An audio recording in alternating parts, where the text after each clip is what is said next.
Spooky Scary Sunday! For those who are new, it's this series where every Sunday the samurai come together and we have a blast. We watch a bunch of scary videos sent in by you guys via Twitter using the hashtag Spooky Scary. Well, I guess I should just start saying X now. Or should I just keep saying Twitter? I don't have to conform. I think we're gonna keep saying Twitter. We watch some scary videos sent in by you guys via Twitter using the hashtag Spooky Scary Sunday. You go to Twitter, follow me at CoreyXKenshin, use the hashtag Spooky Scary Sunday, and send me a link to the scariest video that you know. And if your video gets picked, you get a shout out.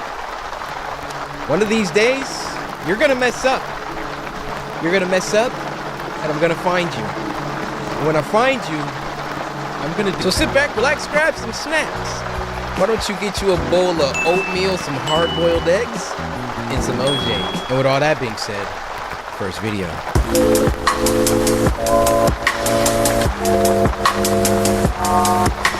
Now the first one is gonna be a little bit interesting. I mean, look at that handsome fella in front of you. No, not this one. The one down there. Corey, move your face cam out of the way, please. Thank you.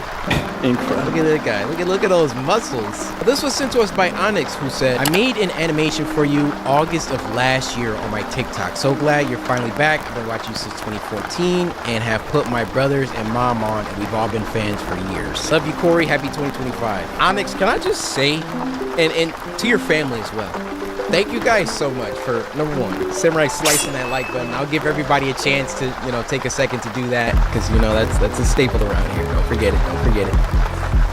Samurai slice that like button. And then number two, making something like this for me, like this looks like it took a long time. Number three, supporting me, it means the world. Thank you so much, Onyx and your fam. Like, I see all of y'all, like...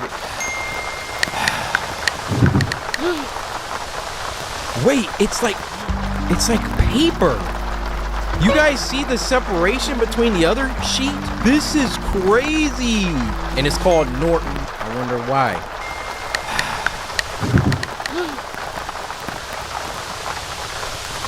Wow. That's literally the...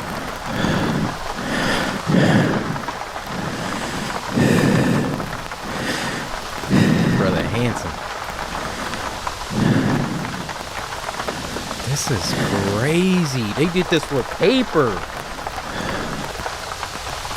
All right, number one, I feel a disturbance outside of my door. I'm not just about to go back to texting. So Onyx, I probably would have grabbed a shotgun or start screaming, one of the two. Like, look how quick I went back to texting. Oh!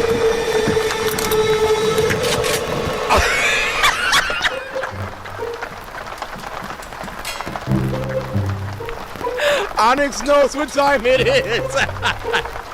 I grabbed that shotgun immediately. Yo. Wow, that jump scare was kind of good too. Get to work. Oh.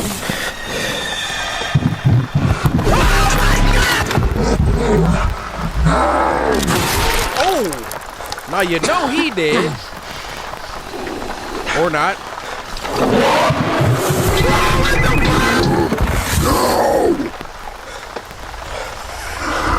This is really forcing me to upload. Yo, why is this good? Like, look at my face. They had to draw all these different faces and expressions. Bro, I don't want to die. Like, I'm getting scratched up. Look at the blood on my shoulders. Like, look at this. Look at the lunging. Oh, this is crazy.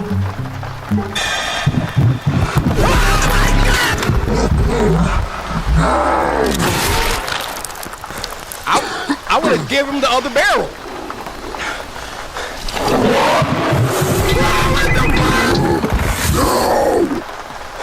Okay. He's breathing like this. Yeah! That other butt shot. Uh-huh.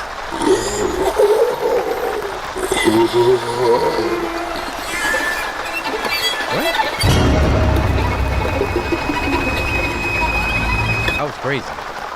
Like, just the fact that they had to hand draw all of that. Hey, I say some mouth. It was uploaded by Mr. Frank. Now, this was sent to us by Beanie Cupid, who said, "Hey, Corey, I hope you see this, Edward Norton. said I was Edward Norton? Nobody said that. This made us sis uncomfortable. Well, let's get uncomfortable then.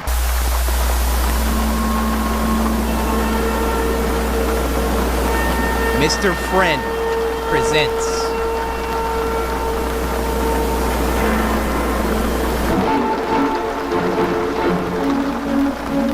Timothy and the Man with No Mouth. Oh, this seems professional. It was an ordinary night at the Green residence, and little Timothy was getting ready to begin his maths homework on his new computer he'd received for his birthday. Okay. Nice. The only trouble was, Timothy wasn't very good at maths.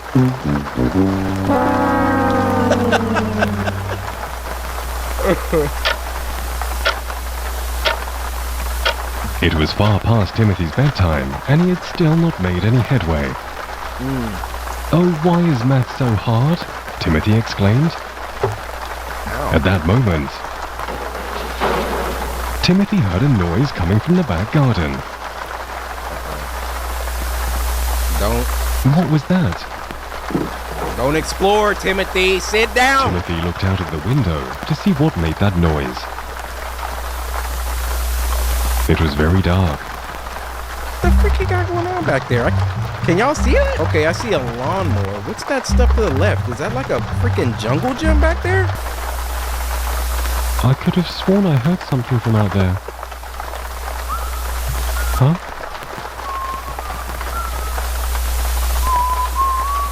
Timothy took another peek out of the window. Oh, that's creepy. That is creepy right He there. definitely saw something this time. That is A thin, naked figure standing in the middle of the garden.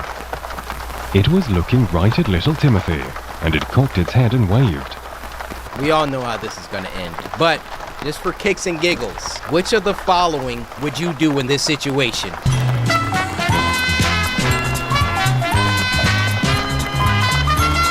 People that chose A or B, good job. Who on earth is that?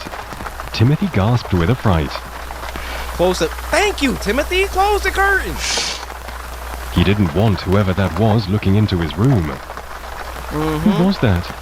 Why did they have no clothes on? 100 questions raced through young Timothy's mind. But then he quickly remembered. He still had to finish his maths homework by tomorrow. Ask your parents or somebody. Don't just stare at it forever. 30 divided by 5. Oh, now you're getting sleepy.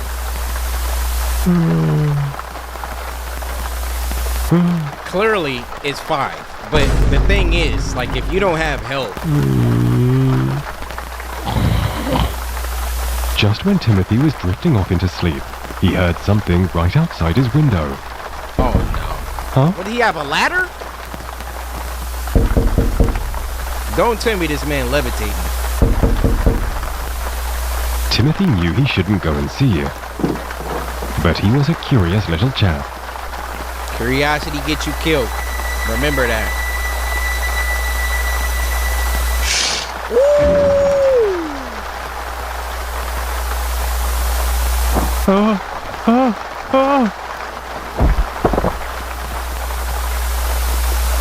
He's about to be like, I can help.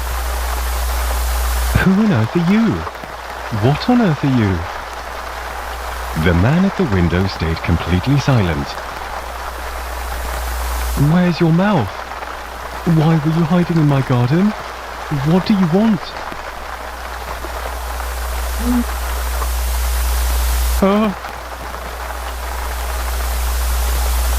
Yeah, he's going to give him the answer. Huh? What are you trying to say? It's like your math problem, you idiot. My maths problem? Are you trying to help me with my homework? Well, I see. Timothy slid over to his computer and cautiously pressed the number 6 on his keyboard.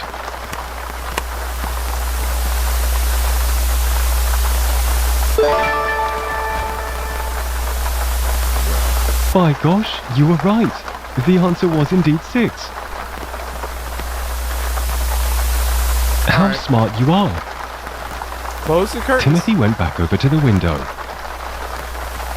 You're not so scary after all. You see how easy kids are, bro? What do you mean by that? This is where the whole, like, white van candy thing came from. Because kids just be kids. It's like at first, the cogs are going, they're like, stranger danger, I don't know you. You do one thing.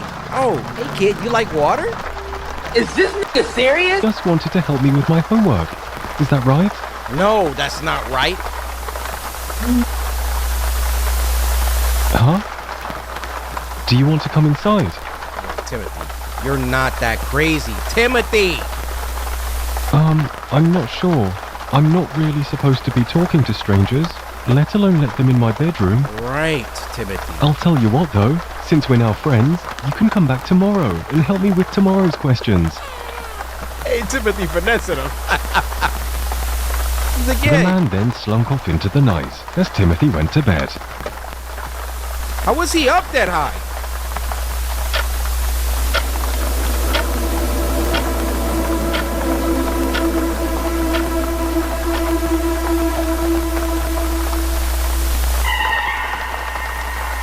He didn't close the curtain back?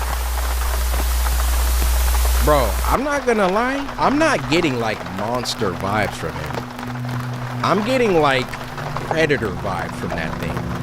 I don't know if it's because it's naked or what. Like the way his eyes look. I don't know, bro.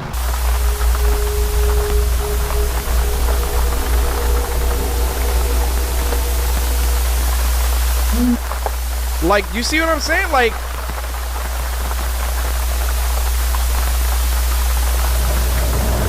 Huh?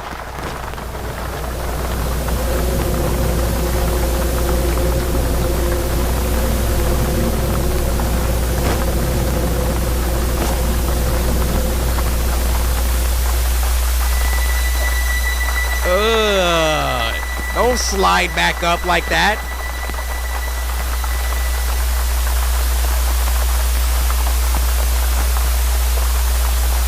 The next evening, Timothy went up to his room to get started on his new maths homework.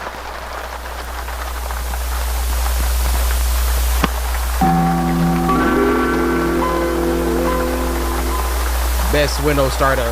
3 times 3, 6. Once again, it was very difficult, and he was struggling to solve it. Timothy went over to the window and looked out into the garden. Hello? Mr. Nomad? Are you there? Everything was silent.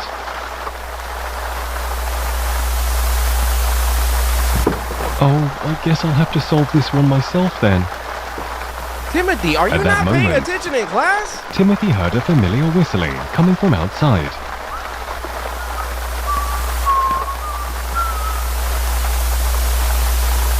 Get out of my window. His new friend was back. Timothy was very relieved.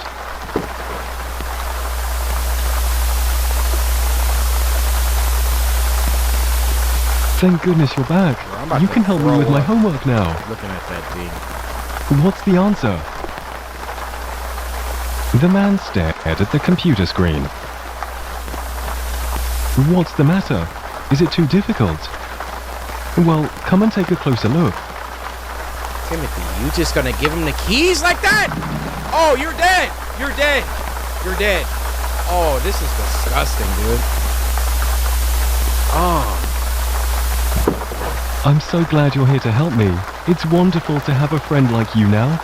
By the way, I was wondering, how do you whistle when you have no mouth? for the free ski? Just open the window, huh? Oh my goodness.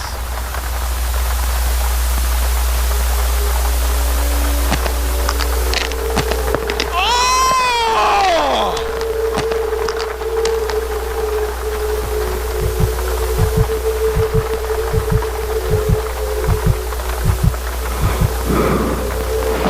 Oh my goodness! Oh my goodness!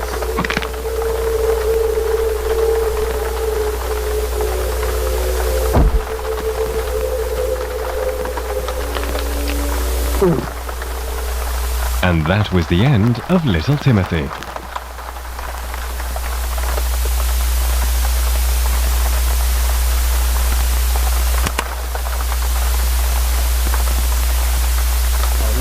He gonna do the math on it, man.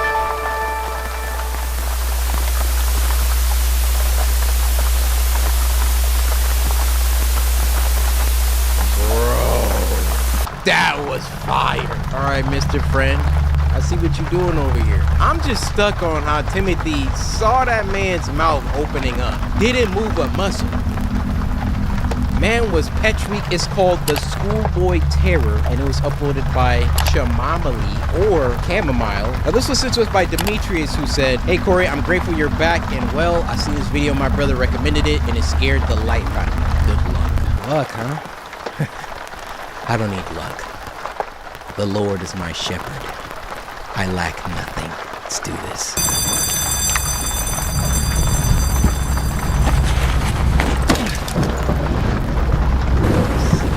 Kind of freaky though.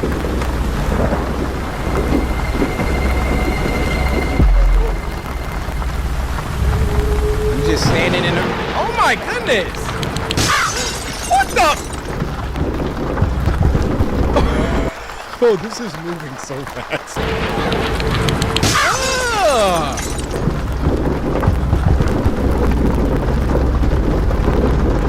He was hauling. Getting overstimulated.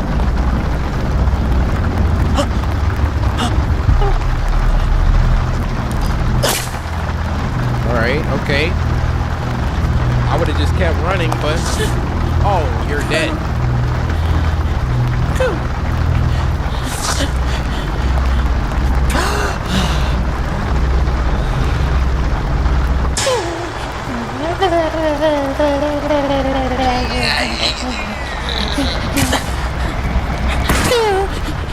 What? What do you want? Oh, get up! Oh!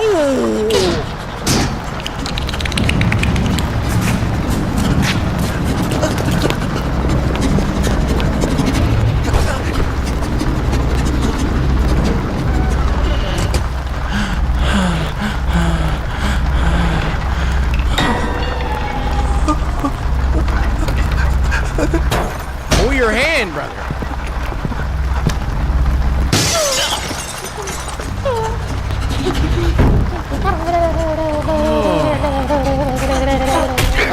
Why is he growing? Pause.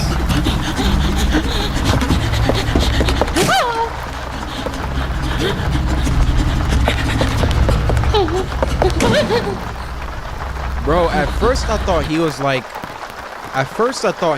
the same size as the kid. That's a grown-up.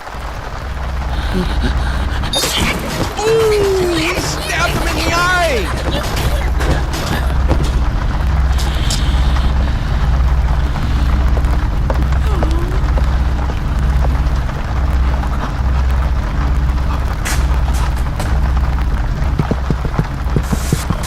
Why are you sleeping like that?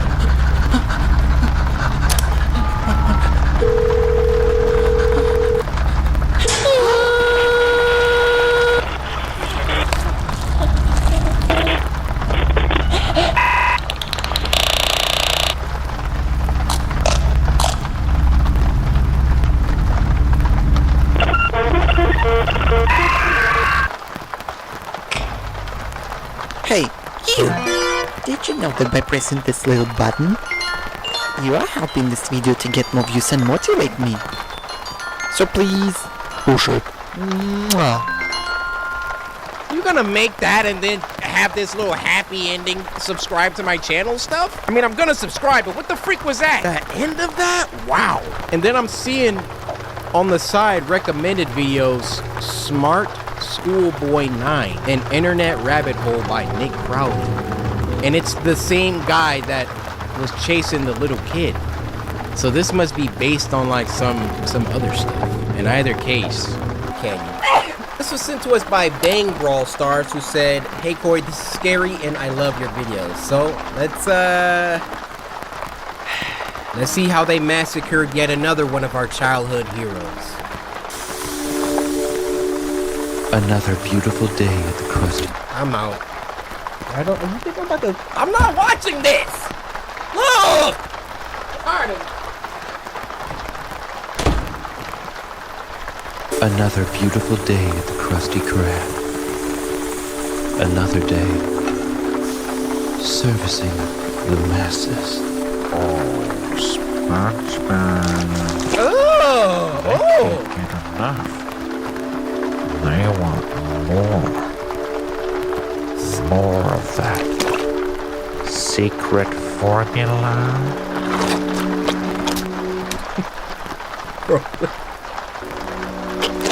Oh,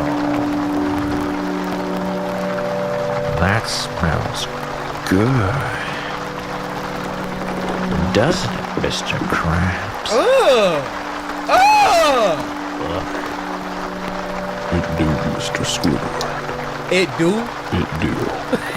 Why is Patrick... Sponge me, boy. Maybe a bit more of that secret formula. What? Is that good, Mr. Krabs? Is that how you like it? Aye. That's how old Mr. Krabs wants it. But the salty dog wants even more. What? You can take as much as you want, Mr. Krabs. No, don't leave me out. I need you, SpongeBob. Go on and get yourself a handful.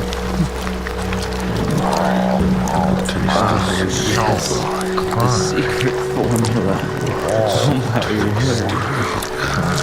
Oh my God, it's so f***ing good. Flavor. Take it. I need more flavor. Take it all.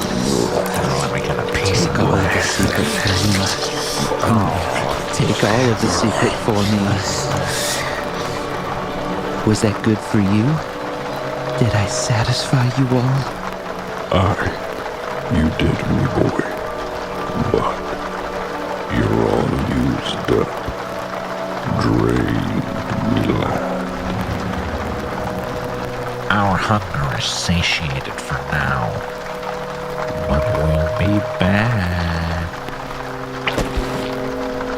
I love my job at the Krusty Krab. I wouldn't change it for anything in the whole world. I make people happy. I fulfill their needs. Frankly, I don't think I could stop even if I wanted to. But who would want to stop? When people love what you do this much.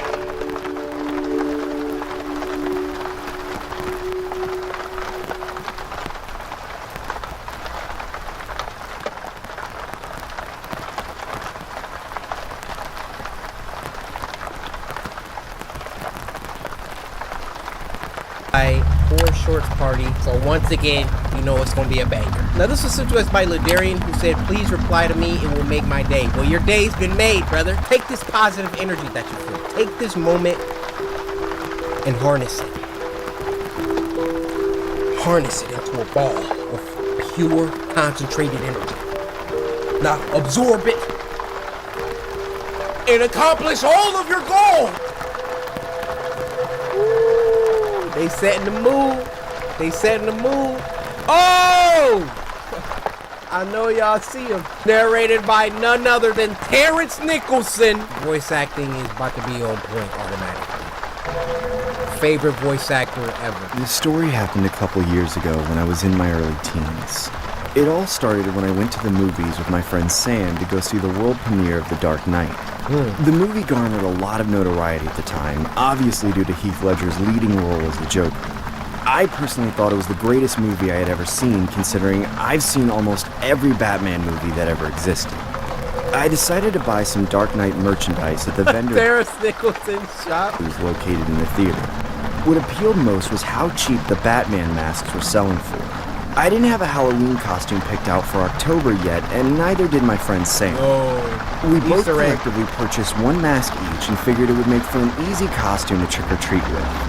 I can honestly say it was an astronomical improvement from the cliche bedsheet over the head ghost I was last year.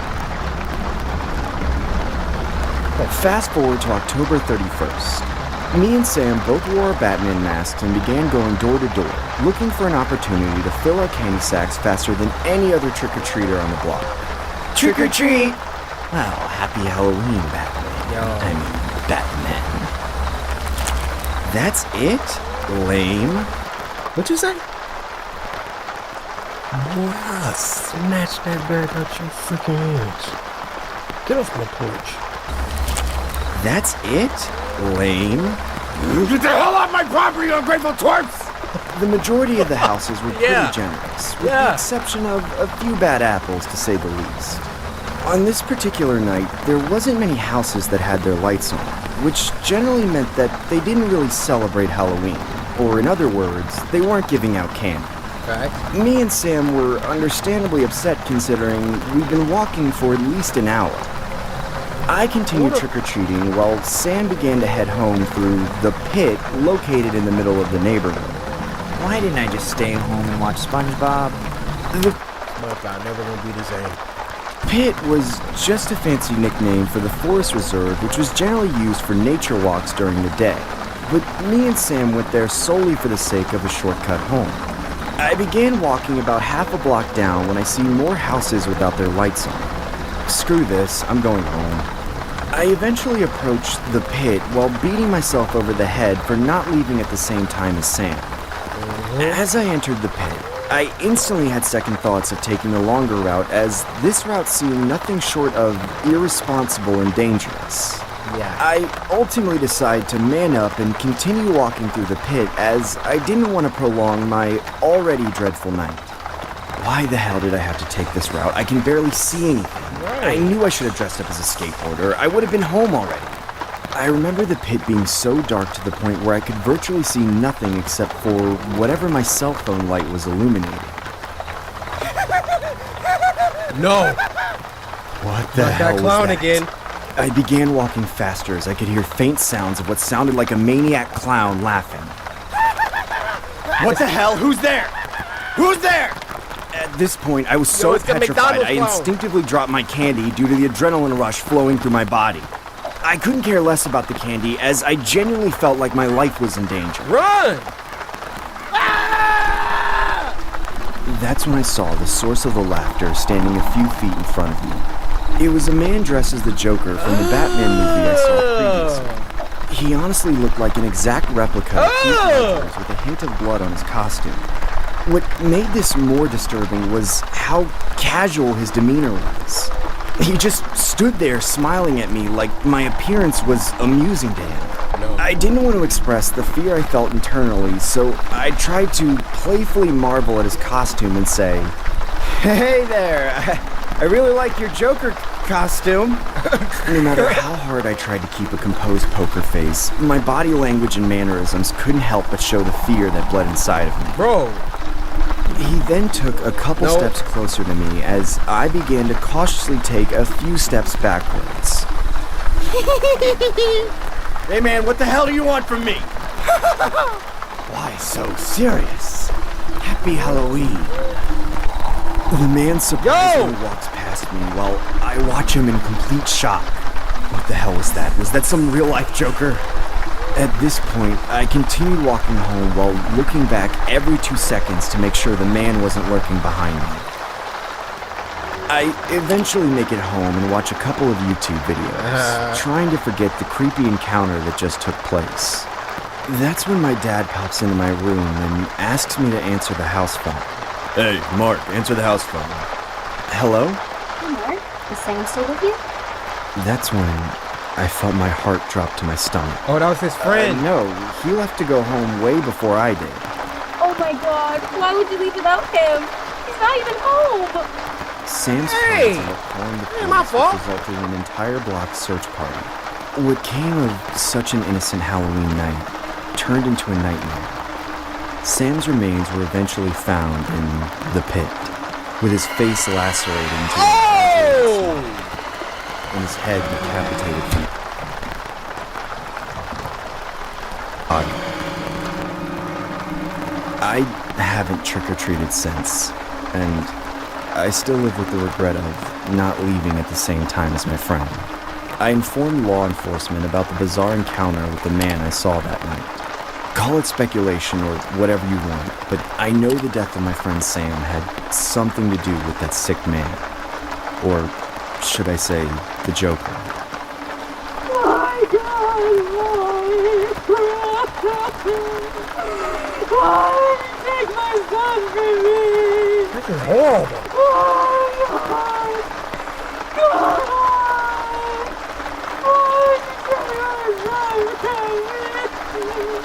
Police are looking for any witnesses to come forward in the connection of the deadly homicide of the teen. The victim's remains were found at the local park observatory. The suspect is described to be approximately 6 feet tall, Caucasian, and was last seen wearing purple attire with a green vest and tie. Police say the suspect is described to have face paint imitating the Joker from the blockbuster hit The Dark Knight. If anyone has any tips, please contact your local Batman, where was you? Alright, Karen, back to you.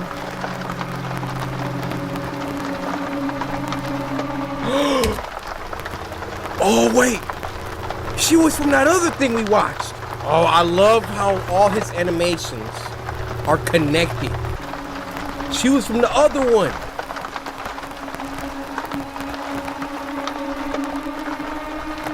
Look at her. Sick. Trick or treat!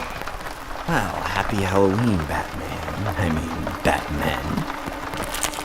That's it? Whoa! Y'all see what happens when you ungrateful? Lame. Get the hell off my property, you ungrateful twerps!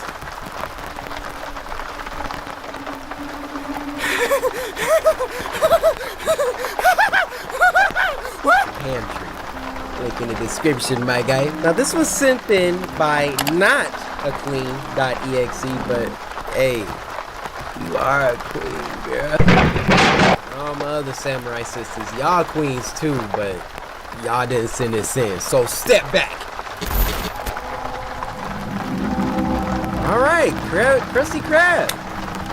We on some SpongeBob.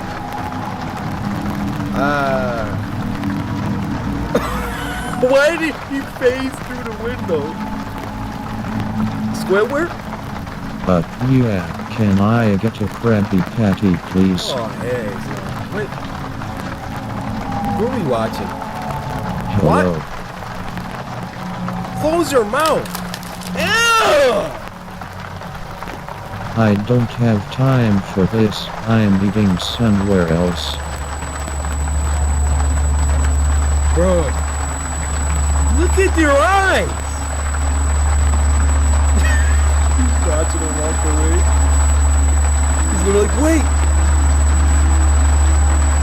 What's happening? Oh! He wants a queen. That's how you feel, Squidward? That's how he really felt all this time? Dealing with SpongeBob and all of them? Oh my God!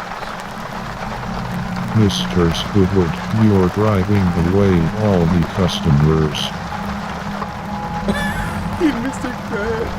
Anyway, today is Employee Brotherhood Day. SpongeBob, where is your gift? SpongeBob. Right here, I knew. Mr. Krabs. I knew he was gonna be messed up.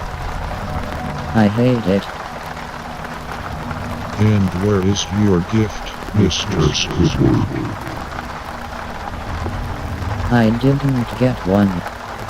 Mr. Squidward, you will get SpongeBob a gift or you're fired. Now get back to work. Dude, Squidward about to freaking kill everybody. Look how Mr. Krabs is going back in there. Yeah, Squidward is crazy. Oh my! Dude, Squidward really just want to kill everybody. This is how he felt that whole time on the show. Oh my gosh. They put him through so much bullcrap, but jeez. Stupid chumba. Uh-oh. I feel like he about to take some aggression out on Plink. Sword, what are you doing? Plankton, I need you to make me an exploding pie to kill SpongeBob. Alright, Squidward, I will make you your pie, if you give me the Krabby Patty secret formula. Okay, I will get you the formula. Nice doing business with you, Squidward. Bruh. And then look at freaking, what's his computer's name? Karen? She over there talking about kill me. Dude, this is... Plankton didn't even question the fact that he said kill SpongeBob. He just made it for him. Well, SpongeBob. Yes, Squidward. Here is your gift. Thank you, Squidward. Trip and throw it in his face like you did on that one episode. Oh, see? We already know what time it is. Do it. Oh my. Are you sure you want to do this? Just do it. Just do it! See, we got the Shia. We got the Shia meme. And he's in.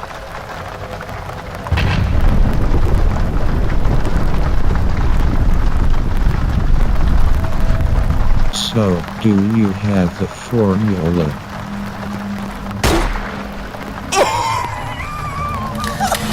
Oh my God!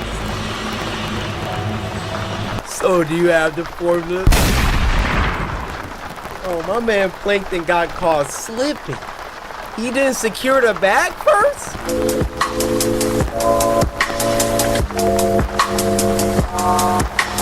Next one's called Spook Train Curtains, uploaded by Lee Hardcastle. Now, this was sent to us by Dave, 07, I forgot the number. But Dave, hope you're doing well, my guy.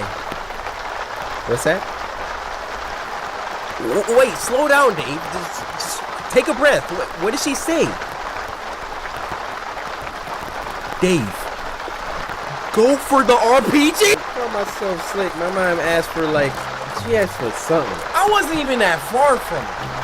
Like, this dude was like across the room and just chucked it at me. I was about 3 feet from it. Oh, I think it was the remote. I was like, oh, here, Mom. Now, the messed up part was, like, I clipped her chin a little bit, so it was... Oh, no, Mom, I'm sorry. Mom, go get the belt. Mom, I'm sorry. Nah. Go get the belt.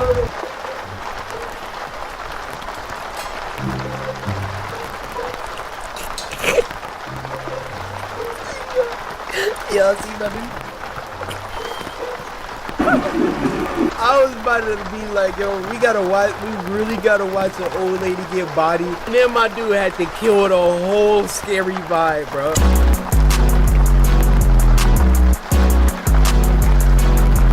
In New York, I merely walk, hiding in my sock.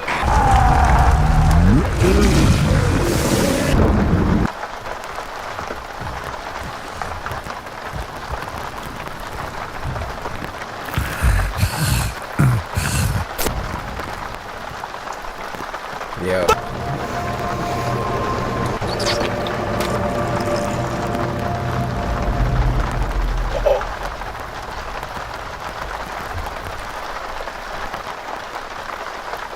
That was so dark, dude. This guy was gay. He didn't want to tell his mom. When are you gonna find a girlfriend? When are you gonna find a wife? Give me some grandkids. So instead of just coming out of the closet, dude gave her some pills. Poison pills, and then she had to go through that. Dude, what if every time they're like, oh yeah, this person died peacefully, like they get beat to death in their freaking mental?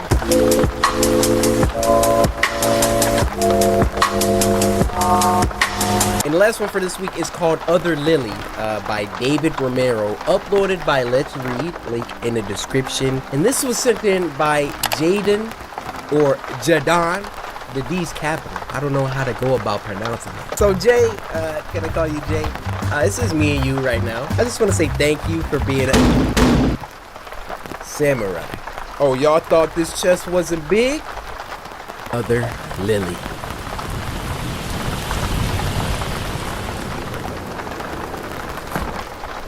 Oh, I like this style.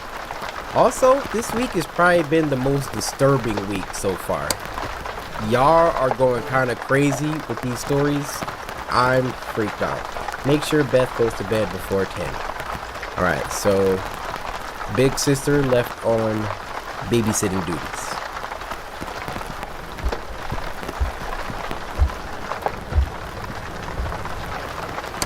Well, I'm still thinking about that last story.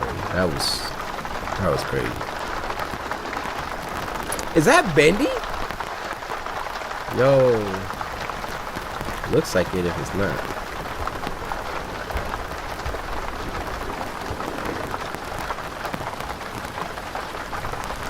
Huh.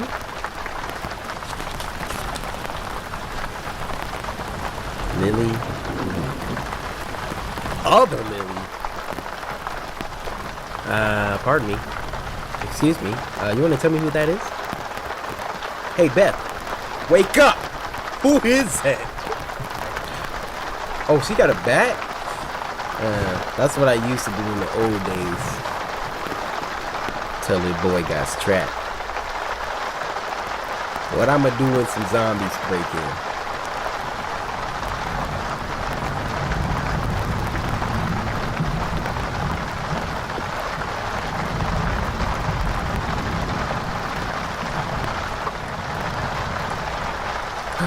She got sleep paralysis. She can't move. Do people like y'all really be getting it? I have no idea what that's like. But apparently a lot of people.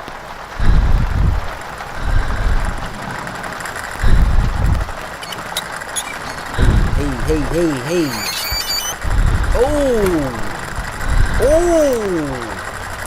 That looks like other Lily. It's time to break out of this sleep paralysis. Woo! She got up pretty fast, huh? Hey, you kinda tall. Whoa.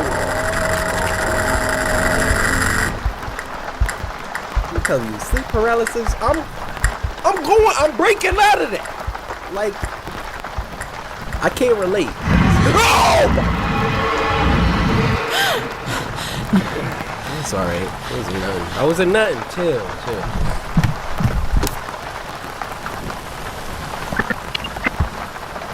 She still dreaming?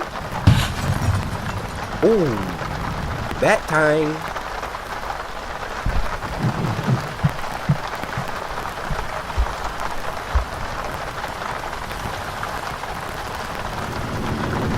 Oh no. His sister.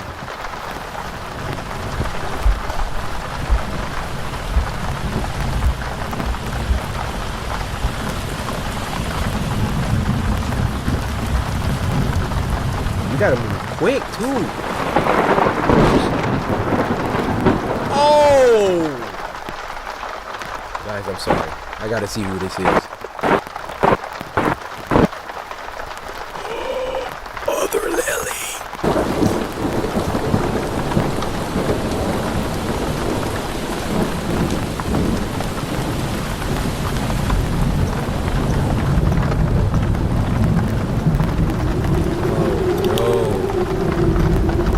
Secure bed. Where's your sister at?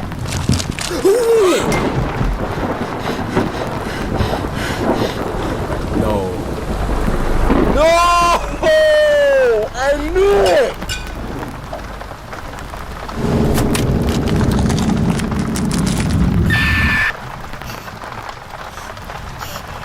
How many? Is this directed by M. Night Shyamalan? How many? Are we in Inception? How many dreams are we gonna wake up from? Glass break.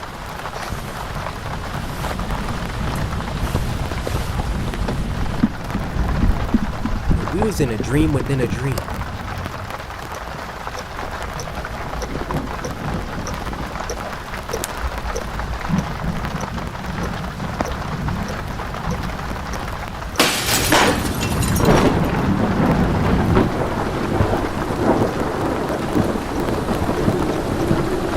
All right, now wake up.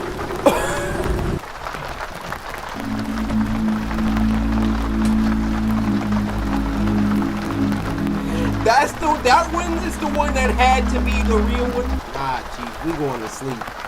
I'm gonna try to wake up again. That was the real one? No, we gonna try it again. Hold on. Let me just. It's still. One more time. Hold on. Bro, are you? So where was the big sister at on this one? Where was her big sister? She went to her room. She wasn't there. She wasn't there.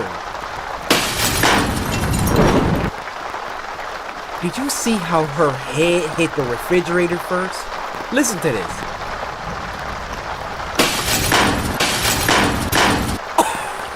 So the last one for tonight is 2 disturbing horror stories. Llama Arts, I'm a big fan.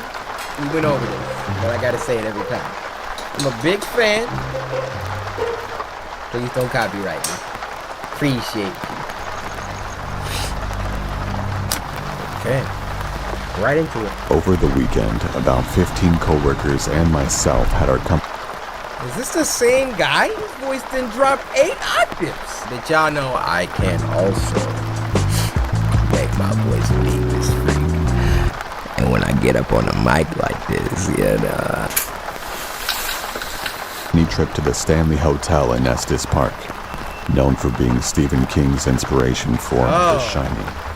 We took an 8 p.m. ghost tour where we joined about 15 other people to get guided around the property and told stories about its history and creepy things that are said to have happened. We were told to take a lot of pictures, I'm sure to try and capture orbs or ghosts. Many green orbs were caught in pictures, but I don't think anything is as creepy as this photo taken by my coworker. A little girl in a hot pink dress who was definitely not on our tour. Who is that? Years ago, a young girl who was 12 to 13 by the name of Lucy was squatting in the basement of the concert hall, which is where this photo was taken, and she was discovered upon plans to begin some construction. She was forced to leave, and the night got below freezing. So she froze to death. Everyone on my tour has vouched that this girl was not on our tour. I mean, who wouldn't remember someone wearing hot pink? The man pictured as our tour guide, no one would have been in front of him. I am convinced that this is the ghost of Lucy. Just one more added note, though I doubt anyone would believe me. But there was only one time throughout the tour where I felt any strange energy or feeling. And it was right there, headed down to the basement of the concert hall.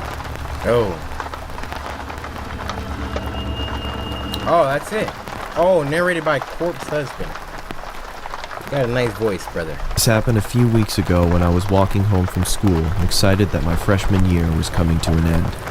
It was a Tuesday night when I was turning in my last essay for history. I left it to the last minute, and the teacher actually made me complete it before I could go home. I hated my teacher for that. Around 8 p.m., I had finished that essay and was walking home. The rain had stopped, and there was a beautiful sunset. Suddenly, I noticed something. There was a red 2016 Toyota Camry right behind me. I got goosebumps thinking it was following me. I didn't look back and started walking in my apartment's direction. I wanted to go to a busy road to feel safer. Just then, the car sped up, stopping right next to me. A middle-aged man asked me where I was headed and suggested to drop me off. I said no thanks, but the man wouldn't leave and insisted. I wanted to tell the man to just fuck off, but I took off running instead. There you go. I heard a loud noise and at the same time felt something I can only describe as a sharp vibration hitting my flesh. Got tased. I fell to the ground not knowing what happened. Out of adrenaline, I was about to get up and run again as I felt a heavy arm grab me by the mouth. No. Then the pain set in. I realized that I was shot. Dang! There was another man next to him that searched my pockets. Oh, this he guy's grabbed my phone and threw it on the ground as he tied my legs and taped my mouth. They quickly put me into the trunk of their car and then started driving. Oh my God. I could feel that we were going very fast, and I'm sure that we hadn't stopped at all for a good 30 minutes. I was feeling my blood soaking into my shirt, which scared me the most. I was certain that I was going to die. I was thinking about my parents and what they would feel when they heard that I was missing. Then the car came to a stop. By some miracle, I heard a police officer asking for IDs and driver's licenses. Let's go! I wanted to yell for help, but nothing came out. Just then, I heard 3 to 4 gunshots. I heard him. Oh my gosh, they out there busting! Yo, first of all, if your tape is... Calm down. If your mouth is... I'm just trying to give y'all escape tactics, alright? You gotta get that tongue out, girl. And you got lick all the tape, man. If you do that, poof! Please don't take this out of context. Y'all licked all around, poof! That tape is gone. Help! Help! Yo, hold up. But nothing came out. Just then, I heard 3 to 4 gunshots. I heard another cop yelling, "Man down! Man down! Shots fired!" I was begging the cop to find me. Then I heard the cop searching the car. I was feeling joy as my pain was growing worse. Seconds felt like hours. The officer then opened the car's trunk and suddenly started firing at me out of a fight or flight response. Thankfully, the bullets missed. The officer quickly caught up to the fact that I was kidnapped and injured.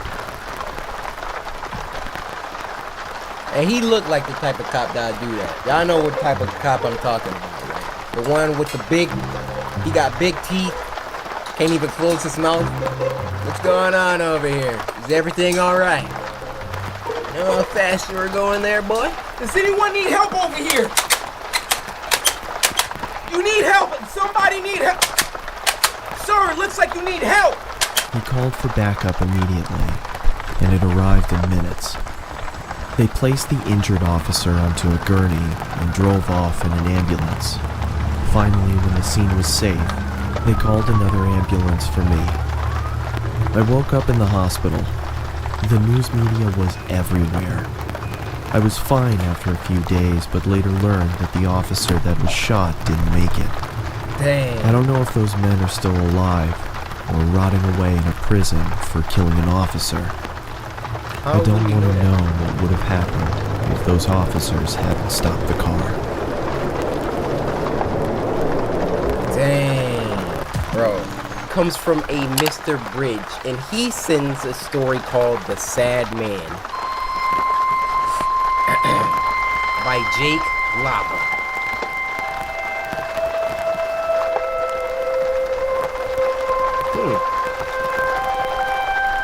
Very strange. Snowing just like it is. What the freak did you send me, Bridge? Oh, heck no. Why is he floating away? This doesn't make sense. What? Yo, I don't know who toads can do that. I don't think that's natural.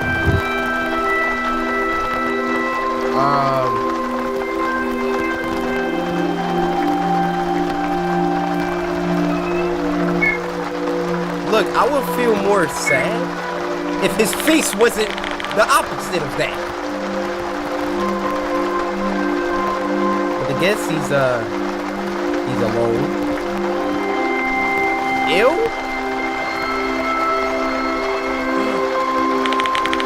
Is that what he sees in the mirror?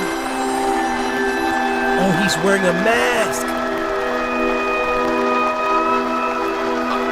What are you doing? Oh my gosh! Oh my...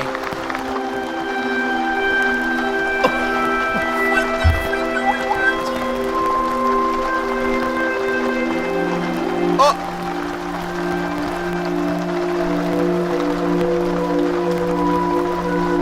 How did you get up like that, my boy? What are y'all sending me?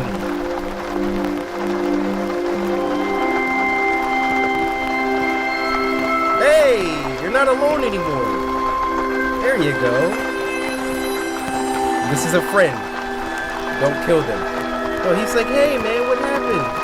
Let me help you. Yeah. Please don't kill him. Okay. Look, man, I don't know what's about to happen.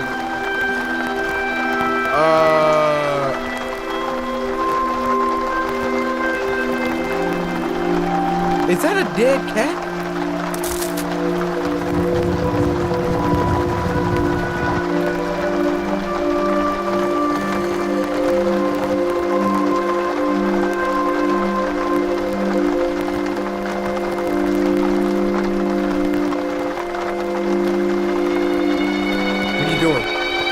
What are you doing?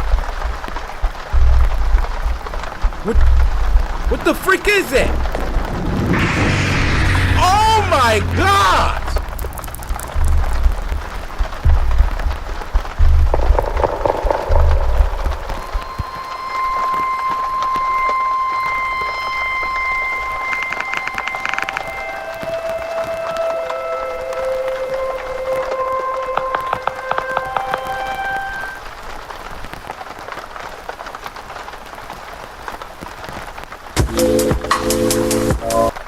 What the freak did we just watch?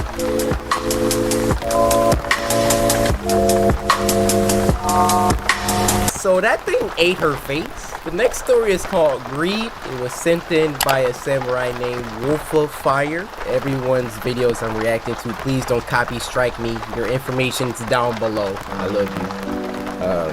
That story, that first one messed me up. I'm just trying to recoup. Greed, a short film by Ali S. Oh.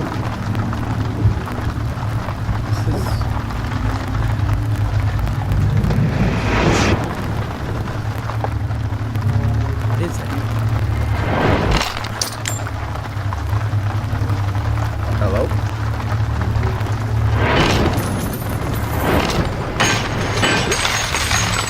What?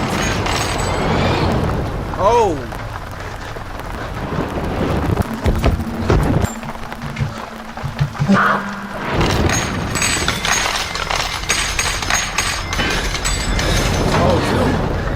Getting another one. It's not worth it, man.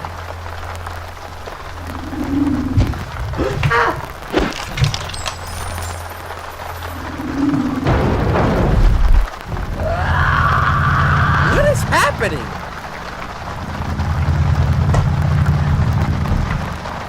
Oh. Dude, press the big one. Yeah, take all that. Now give me my height back. Yeah, there we go.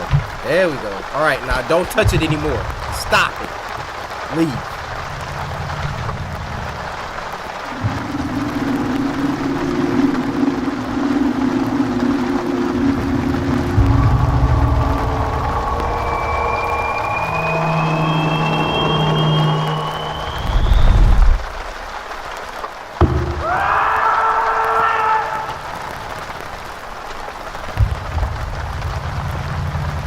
What the freak was that?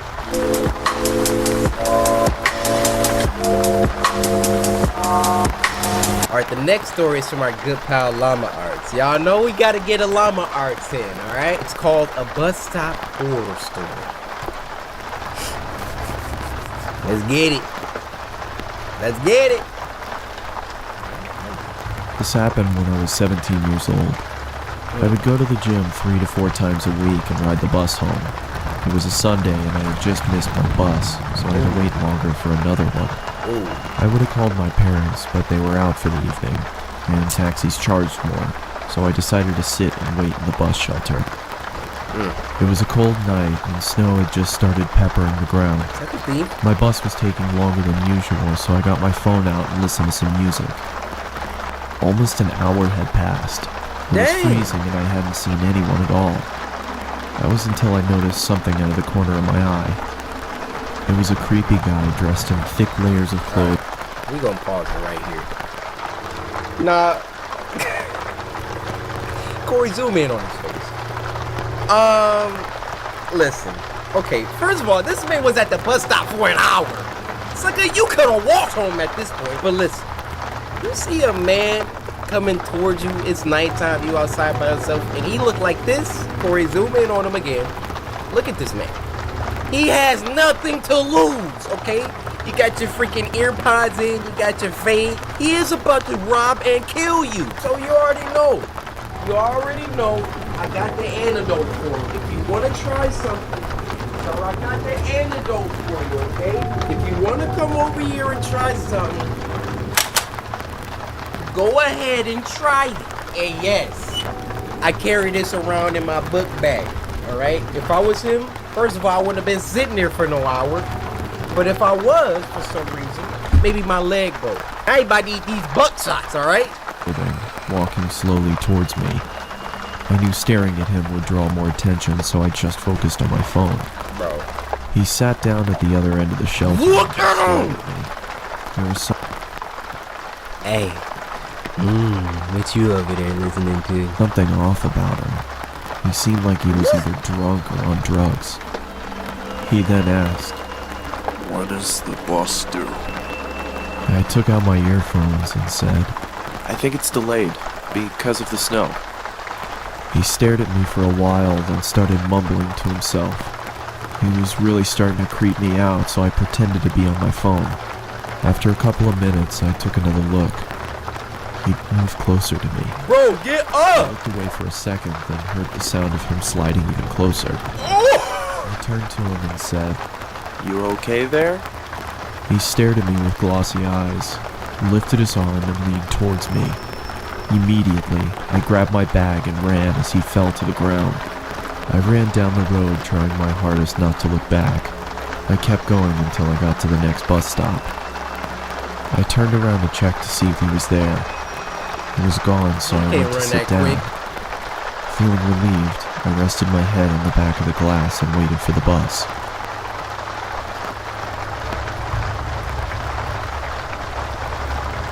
Bro. I jolted and turned around to see the same guy staring at me. Are you serious? What the hell is wrong with you? Then he started walking around the shelter towards me. Bro, get up! I'm warning you, stay back. I yelled in panic as I was backing up. I wanted to run, but I left my bag in the shelter and I couldn't leave without it. I wanted to run, but I couldn't run without my bag. What you got, the T-virus in there? You got freaking nuclear codes? What is in this bag that's worth your life? Bro, my baby could be in that bag. I'm hitting him with the swim move and I'm out. Suddenly, the man leaped at me and I quickly moved out of the way. He fell to the ground face first. I froze in shock, then noticed the blood coming from his face. I tried to get a response out of him. Looks like a body himself. I called the police and paramedics and they arrived shortly after. I told them what had happened and they told me that the guy was on prescription drugs. They found a photo in his wallet of him and his son. The boy looked just like me, so we assumed he thought I was him. I later learned that he had lost his son in a custody battle and went off the rails. He was taken away for treatment. That was the last I saw of him. I got my driver's license shortly after and have never been on a bus since. Oh, that took a sad turn. My man was just trying to get his son back. Okay, Llama Earth with the merch.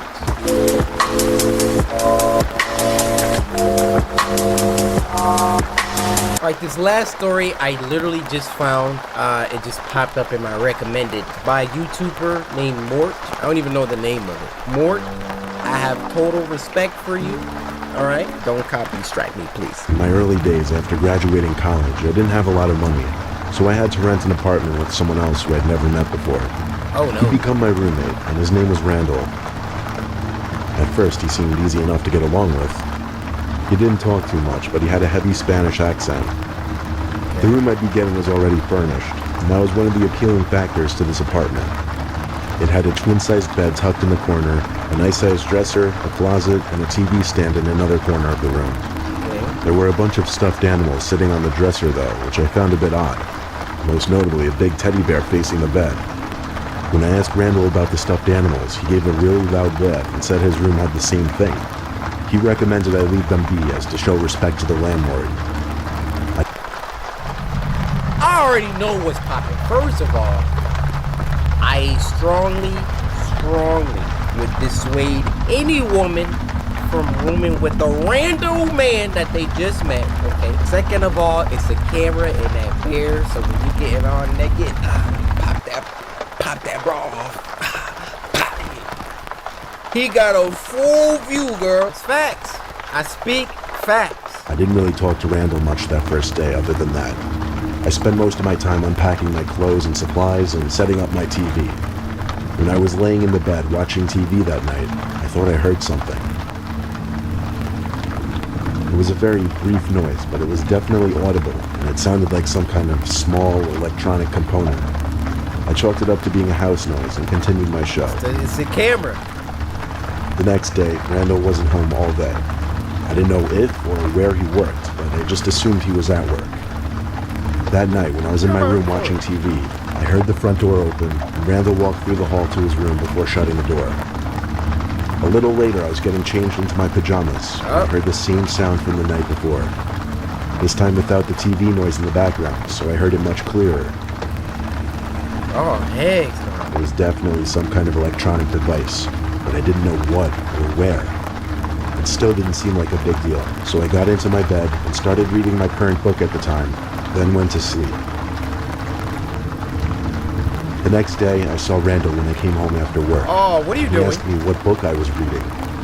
At first, I didn't get the question, but then he said he was talking about the book that I was reading in my room. I looked at him in silence and confusion. I asked him how he knew I was reading the book, and he said in his heavy Spanish accent that he had to go into my room just to take something out that he left in there, and that's when he noticed the book. What was you in my room for? I asked him nicely not to go into my room anymore.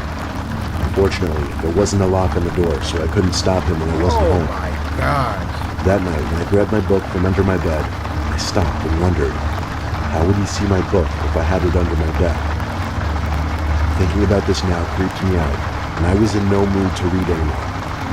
I looked around the room as I thought to myself, and I noticed that big teddy bear. He's watching you! It was angled so perfectly to face me in the bed. And I had a thought, a scary thought. I stood up and walked over to the bear, grabbed it, and looked closely into its eyes. A big bear? I felt my heart skip a beat when I realized there was a camera in one of the eye holes. I threw the thing into the corner of the room and went to Randall's door and tried opening it. His door apparently had a lock because it wouldn't open, but I knew he was in there. I pounded on the door, screaming his name, but he wouldn't answer. I saw the light sneaking in through the bottom of the door go dark, as I assumed he turned off the light. Yeah. I went back to my room and called the landlord. I explained everything and told him I'm leaving right now, and I had a valid reason to void the contract. I packed a little amount of things I brought into my car and left that same night, never looking back. The landlord surprisingly never even came to me to collect the money for those few days I was there. Ever since that night, I have a phobia of stuffed bears. Like, I always have to turn them away so that they're not facing me. Dang. Bruh, I told you. I said it. That's a message to all y'all that just like, oh, let me get a roommate with this person I just met on Craigslist. Money is short, and I understand. You know, sometimes you gotta do stuff you don't want to do. It's like you move in with somebody, you see that bear on that dresser. You wanna pop that bra off this way or this way? Shoot, if it was me, I'd be like, yo, so you wanna watch me, huh? Okay. Alright. We haven't even started this first one, and it's already looking crazy. This first one is called Just Beyond the Golden Arches, and it was uploaded by Meat King. Now, this was sent to us by Isaiah Smith, who said, make sure to finish your happy meals. I just felt a bead of sweat roll down my butt crack. You look cute when you eat those fries. Ugh. Now go ahead. Get a taste of that Big Mac. It's really good. Can you back up? Come on in. The water's just fine. Ew! Oh, come on, I won't bite. At least not that hard. I am mildly uncomfortable and hungry. You still haven't tried your Big Mac. Is something wrong? I hate to see you go home hungry. I was getting it to go, actually. So I'm gonna just get up out of here. Our bathrooms are very clean. No, they not. You look like you have to take a tinkle. Go on. I'm Take a back. couple trips.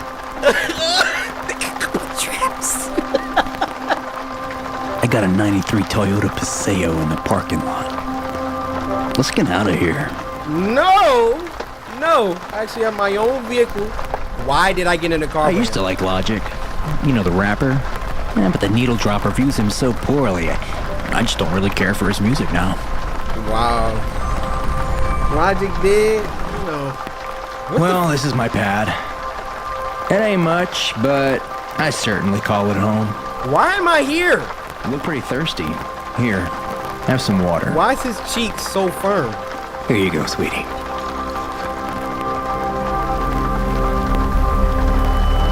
Oh, that wasn't water. That was not water. Oh my goodness. I just don't know why you didn't try the Big Mac. I wasn't Don't you hungry. want to know how succulent it can taste? How beautiful life can really be? We are in trouble now. Don't go home with strangers, people. Don't be afraid. When you come to your senses, I'll bring you back up. Where am I at? Easy with him now. We really need him to try this Big Mac.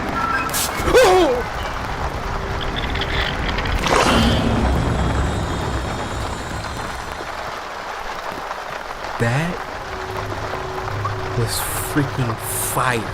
Neat Canyon, y'all got skills.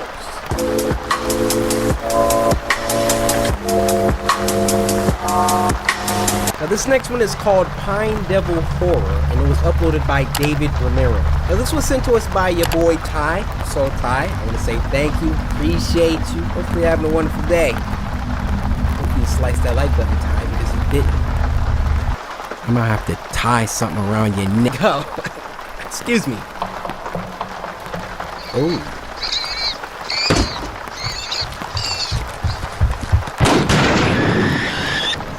Dang!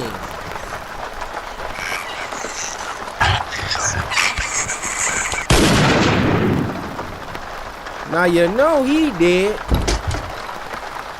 Now my question is, what animal? It got flies on it. That was a daughter or son or baby, whatever. That was a calf of something else. It done messed up.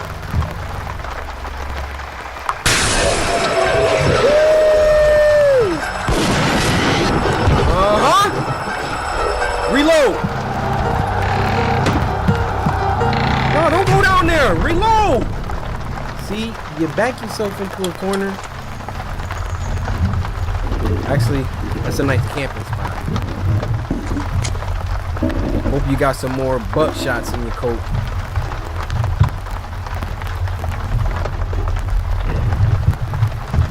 Ooh, he looking for.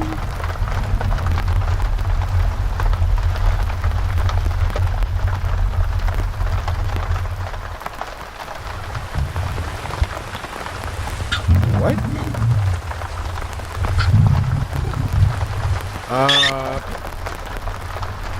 I didn't jump. That was y'all. That was me.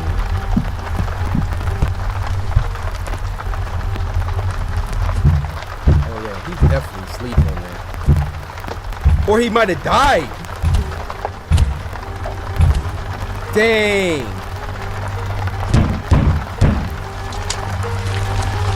What? What?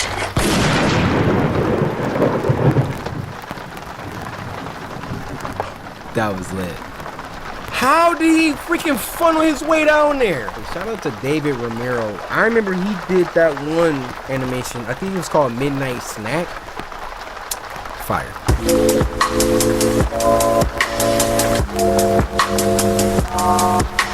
Now this next one is called The Roommate, and it was uploaded by our good friend Llama Arts. How you doing, Llama? It's been a while. Now, this was sent to us by Hiad, or Hiadsor, or Hio, however you say your name. I want to give you a big arigatou gozaimasu.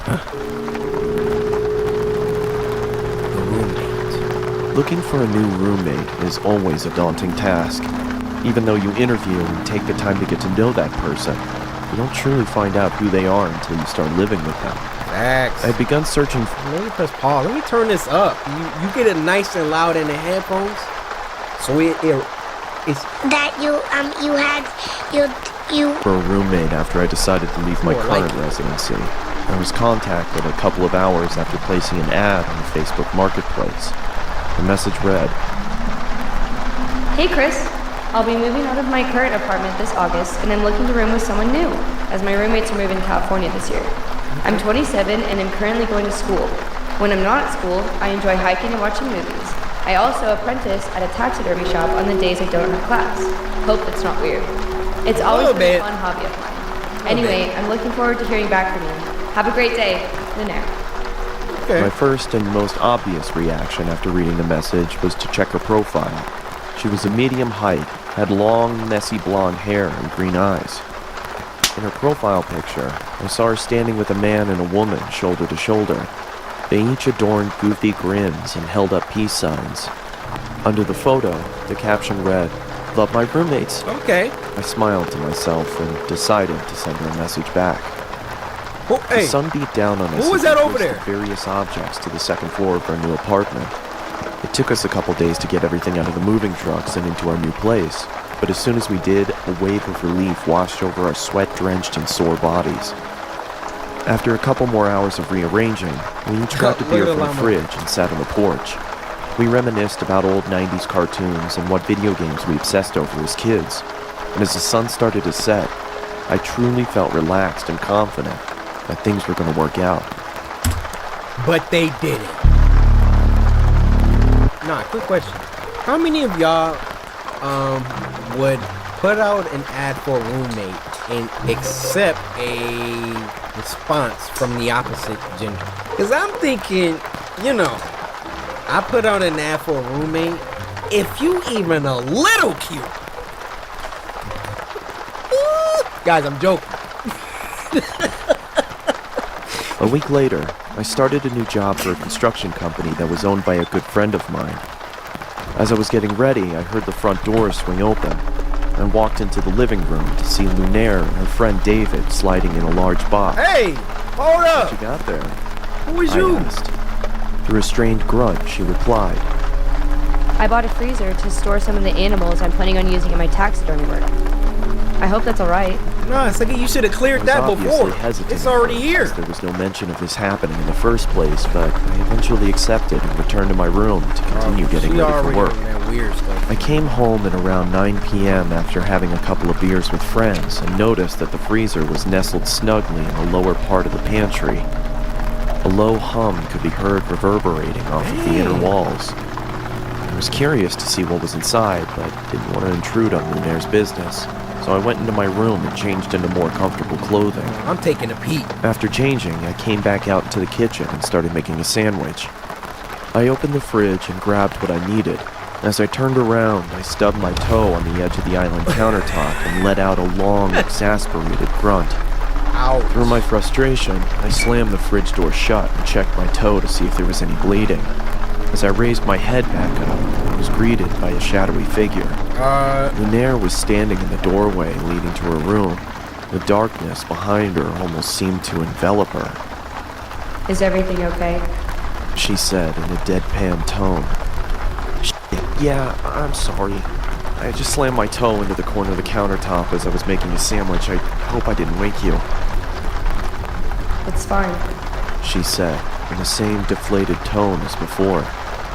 She then turned around and walked back into the darkness of her room. I could tell that she was pissed, so I quietly made my sandwich and retreated back to my room as well. Hey, Lunaire, you want a PB&J? I mean, I could make you one real quick. Maybe we can watch some TikToks after? Only hearing the low hum from the freezer as I closed my door. I had the next day off, so I was able to sleep in a little longer than usual. When I finally emerged from my room, I walked into the kitchen to make breakfast. As I opened the refrigerator, I noticed that the light wasn't turning on and there was a lack of cold air escaping from inside. What? She unplugged it? I turned around and flipped the light switch to confirm my suspicion. Sure enough, the power was out. Oh. Damn it, I muttered under my breath. I walked over to Lunaire's room and knocked on her door to tell her about the power outage if she didn't already know. There was no answer. I then remembered that she had classes that day and probably wasn't home. I walked back to the kitchen and past the pantry. Why is it a As I padlock? did, slipped on the floor but was able to catch myself on the countertop. What the? I angrily exclaimed as I looked down at the floor trying to figure out what I had slipped on. It was blood. It had started to leak from the corner of the freezer and pool onto the floor. I quickly tried to open the freezer to find out the cause of the viscous liquid, but then I noticed that it had a padlock attached to it. I don't remember seeing that before. Lunaire got to get up I ran out out of to there. my car and grabbed my toolbox from the back seat. I approached the freezer and set my tools down on the nearby countertop. I then pulled out a small pair of bolt cutters and snapped through the metal of the padlock. It fell to the ground with a large thud. I creaked open the top of the freezer and was greeted with a putrid stench that permeated my nostrils. I quickly pinched my nose and walked away gagging in response. I guess I should have realized that was going to happen, I muttered to myself in between gags. Man After up! gaining my Look in there! composure, I grabbed some gloves from under the sink and started taking inventory. I could see a couple of dead birds in plastic bags wedged into the corners of the freezer. I took each bag out and set them in the trash can nearby. That's when I noticed that the blood was coming from the corner of the larger black bag. I don't know why, but I decided to open the top of the bag and peer inside. I was greeted by large, milky white eyes, a swollen black tongue surrounded by cracked and bloated lips, and the matted hair of a human head. I swiftly dropped the bag and fell backwards onto the floor. My breathing had ceased to exist, and I grabbed the trash can next to me and expelled my disgust into it. Call the police! I ran out the door, got into my car, and called the police. Good job. As I sat in the interrogation room with a blanket over my shoulders, I couldn't help but think about the face I'd seen. It looked so familiar. That's when it finally hit me. I pulled out my phone and looked at Lunaire's profile picture. It was her old roommate. The one she said was moving to California. When the detective entered the room, she started the questioning process, asking me if I started noticing any weird behavioral occurrences around the apartment. Yeah, I stubbed my toe the other day and she creepily stood in the doorway. It seemed like she was pissed, but for some reason I had a strange feeling like she was concerned about something. That's when I connected the dots. She didn't come out into the kitchen because she heard me stub my toe. She came out into the kitchen because she thought I slammed the freezer instead of the fridge. A cold sweat started to form on my forehead as my surroundings became blurred. I could hear a low whine slowly starting to cover up the words of concern from the detective. As my vision started to clear, I could see another officer enter the room and whisper something into her ear as he handed her a piece of paper. Oh my gosh. "Do you have somewhere you could stay at?" she asked. I mean, I was planning on staying with my parents. They live about 30 minutes outside of town. Okay. Can I stay she with paused. Listen, I don't want to worry you, but we found this picture inside of your apartment. Oh no. She slid the piece of paper across the table, and I immediately felt like someone kicked me in the chest. She's standing over. The head of Lunaire's other roommate sat on the chair. In the background, scrawled on the wall in blood, read, "Love my roommates. All of them." What did they do though?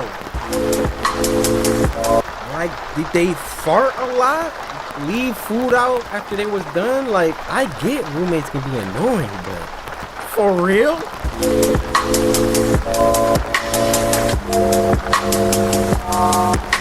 Now this next one is called A College Horror Story, and it's another one by Llama Arts. So you've been putting in work. Now this was sent to us by Kyrie Supreme, and he said, "Welcome back, my man. This is for you, Kyrie.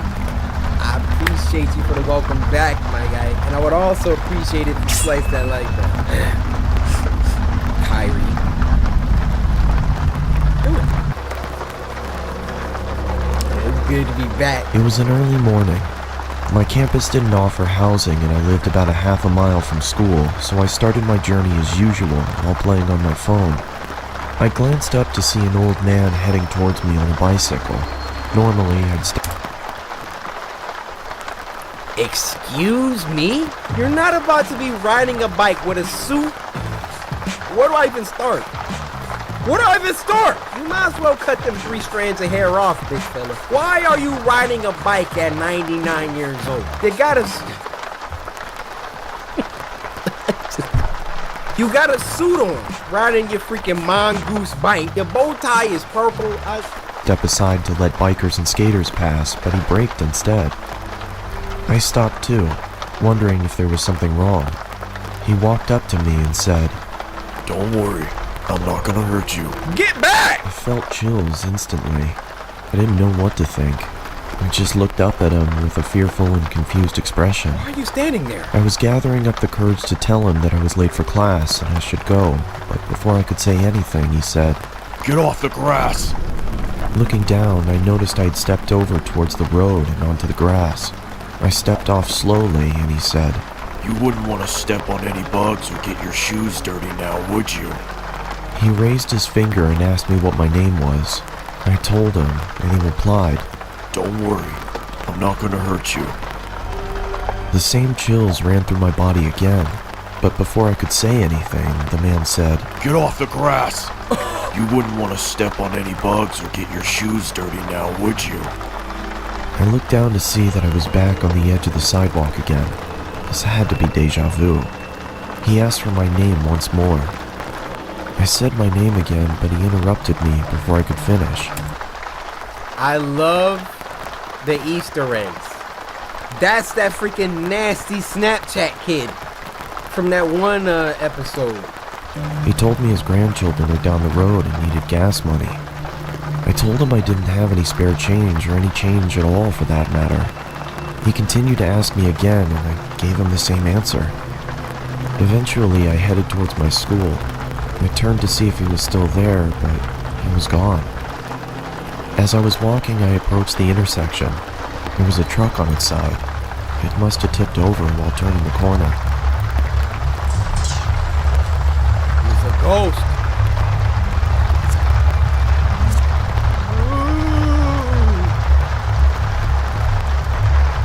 It's a llama. What? Stupid llama.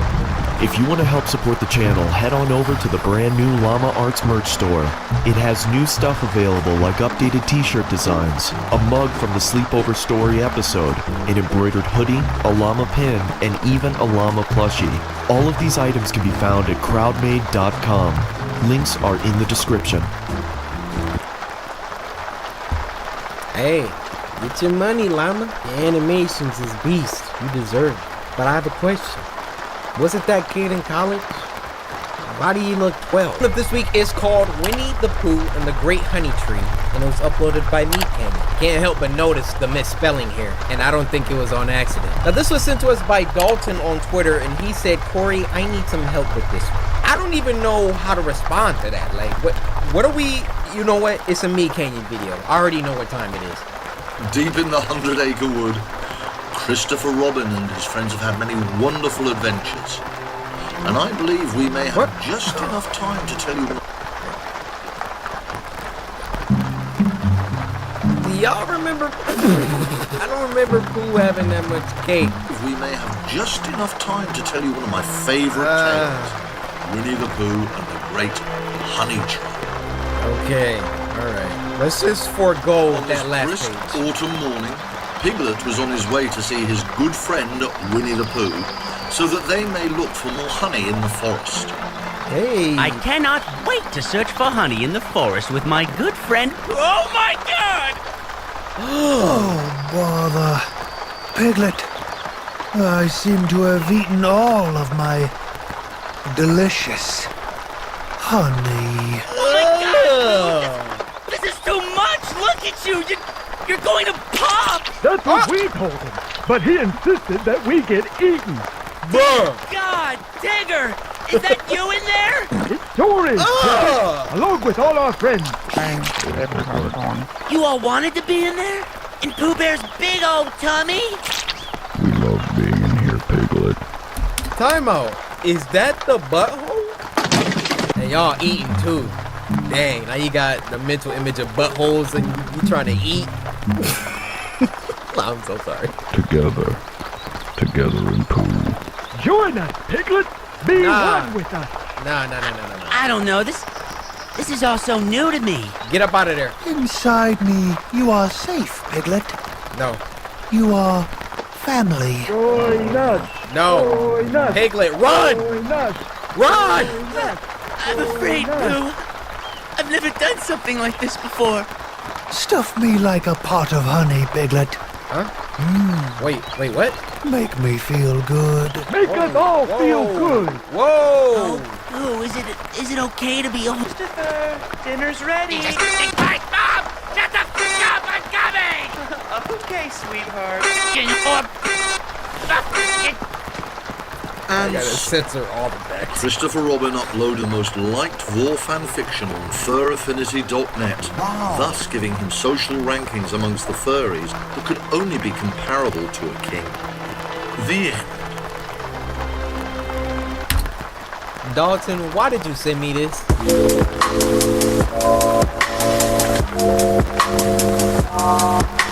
This next one is called True Christmas Horror Story, and it was uploaded by the legendary Horror Shorts Party. Now this was sent to us by Evan Turner, who said, Happy New Year, hope you're doing well and love your videos. Evan Turner, I love you!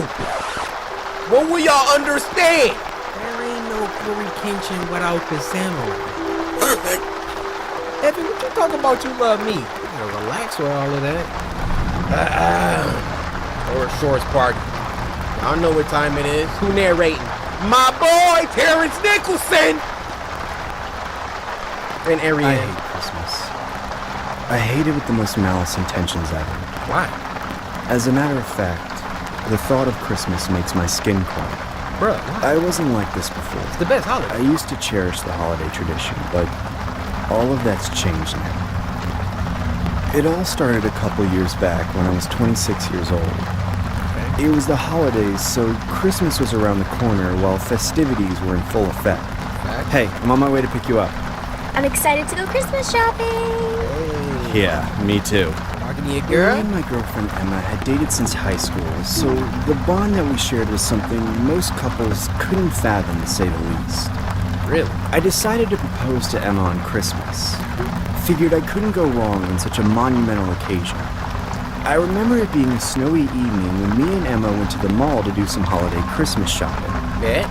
The mall was bombarded with more shoppers than usual as there was a holiday sale going on in almost every store.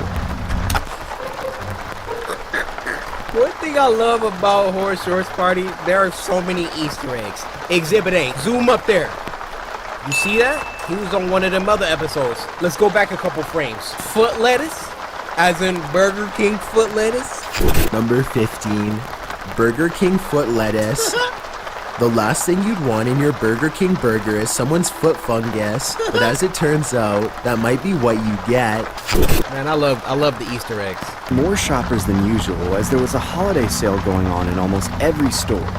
I remember being in need of a festive outfit for my parents' upcoming Christmas party as my wardrobe lacked the attire.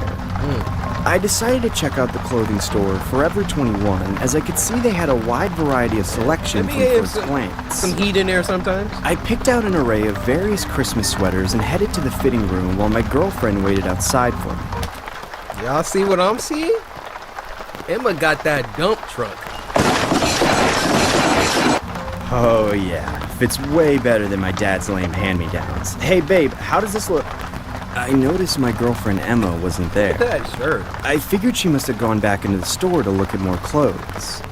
As I left the changing room, I noticed from the corner of my eye that Emma was outside the store waiting in a huge line for something. What? I ended up purchasing one of the sweaters and began to approach Emma. Why you leave? Hey babe, why'd you leave me hanging in the fitting room? I wanted to line up and take a picture with him. Emma, this line is huge. I'll just dress up as Santa later and you can take a picture of me. He's not Santa, though. I looked towards the direction of where the lineup began and realized that there were two separate lineups. One lineup was for a professionally taken photo with the mall Santa. The other lineup was for a picture with a man dressed as the Grinch. We were unfortunately in the lineup for the Grinch, as Emma was a pretty big fan of the character. I personally found the whole ordeal bizarre, considering he didn't have any professional setup like how the mall Santa had. No platform, no chair, no professional photographer, no elf services, just him and the bench he sat on.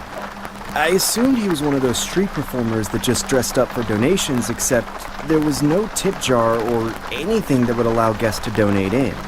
Emma, this guy looks kind of sus. Can we just leave? Please just relax, Henry. It'll only take a couple of minutes. I decided to bite my tongue and proceed with Emma's request, as there was nothing I could have said that could convince her otherwise. As we got closer to the front of the lineup, I could visibly see the Grinch's eyes light up with exhilaration. Almost like I brought a sense of enthusiasm into his day. I decided to be ballsy and lock eyes with him, just to express more of my alpha male side towards his Yeah, let him know! What you looking at?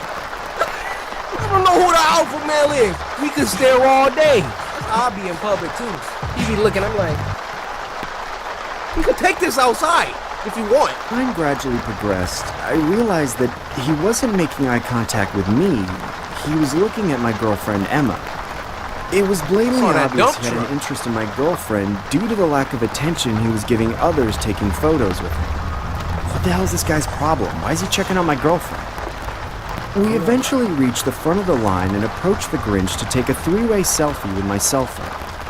Hey, buddy, the girl gets a picture first. Dude, that's my girlfriend. You sound like Jim Carrey too. Get behind the girl, kid. Stupid green prick. Another beautiful hoe. What did...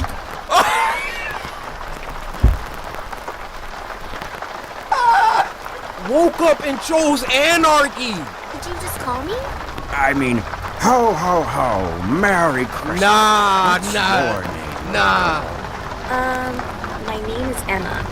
Ooh, what a beautiful name, and that's such a beautiful face. Why don't you come here and sit on Daddy's lap?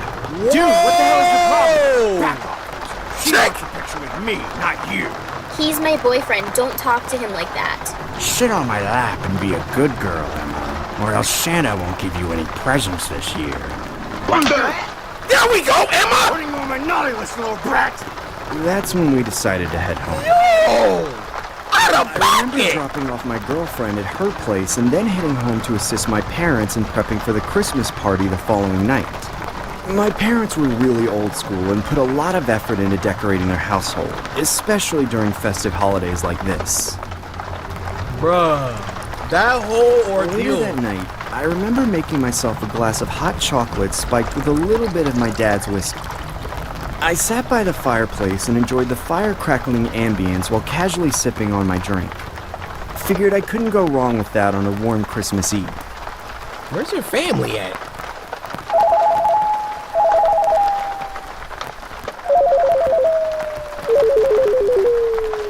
Oh, he lit. I remember hearing my cell phone ringing throughout the night. I recall being so intoxicated I couldn't see nor hear anything distinctively. Everything was blurry. It felt virtually impossible to move any fiber of my body, almost like I was stuck in a subconscious state of sleep paralysis. I began to close my eyes and doze off again. Bruh, that's his girl hitting him up.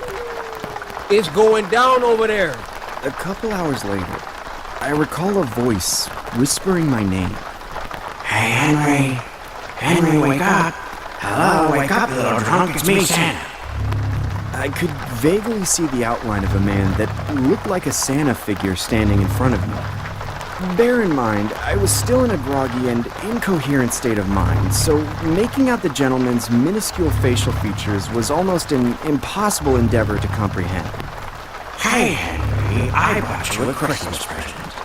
Dad, is that you? Henry, It's your dad, Green. I want you to open up this Christmas gift first when you wake up. Do you understand me? Yeah, Dad, sir.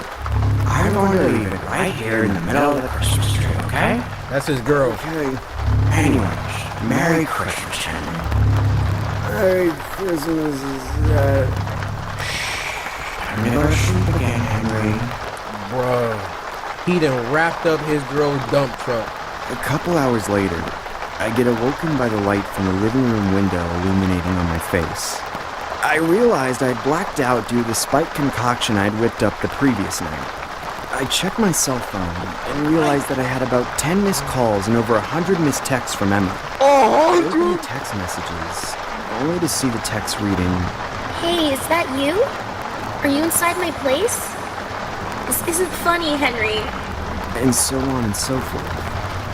What I found more disturbing was the last batch of messages which read, I knew you were going to propose all along. Merry Christmas, Henry.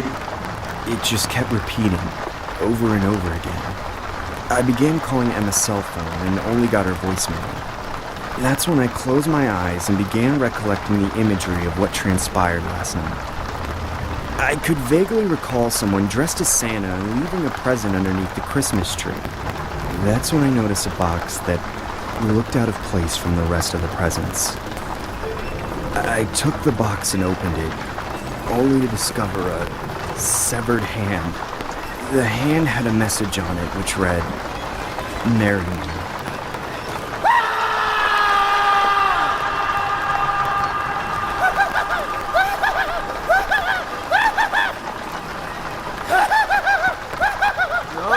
Terrence, why you laughing right now?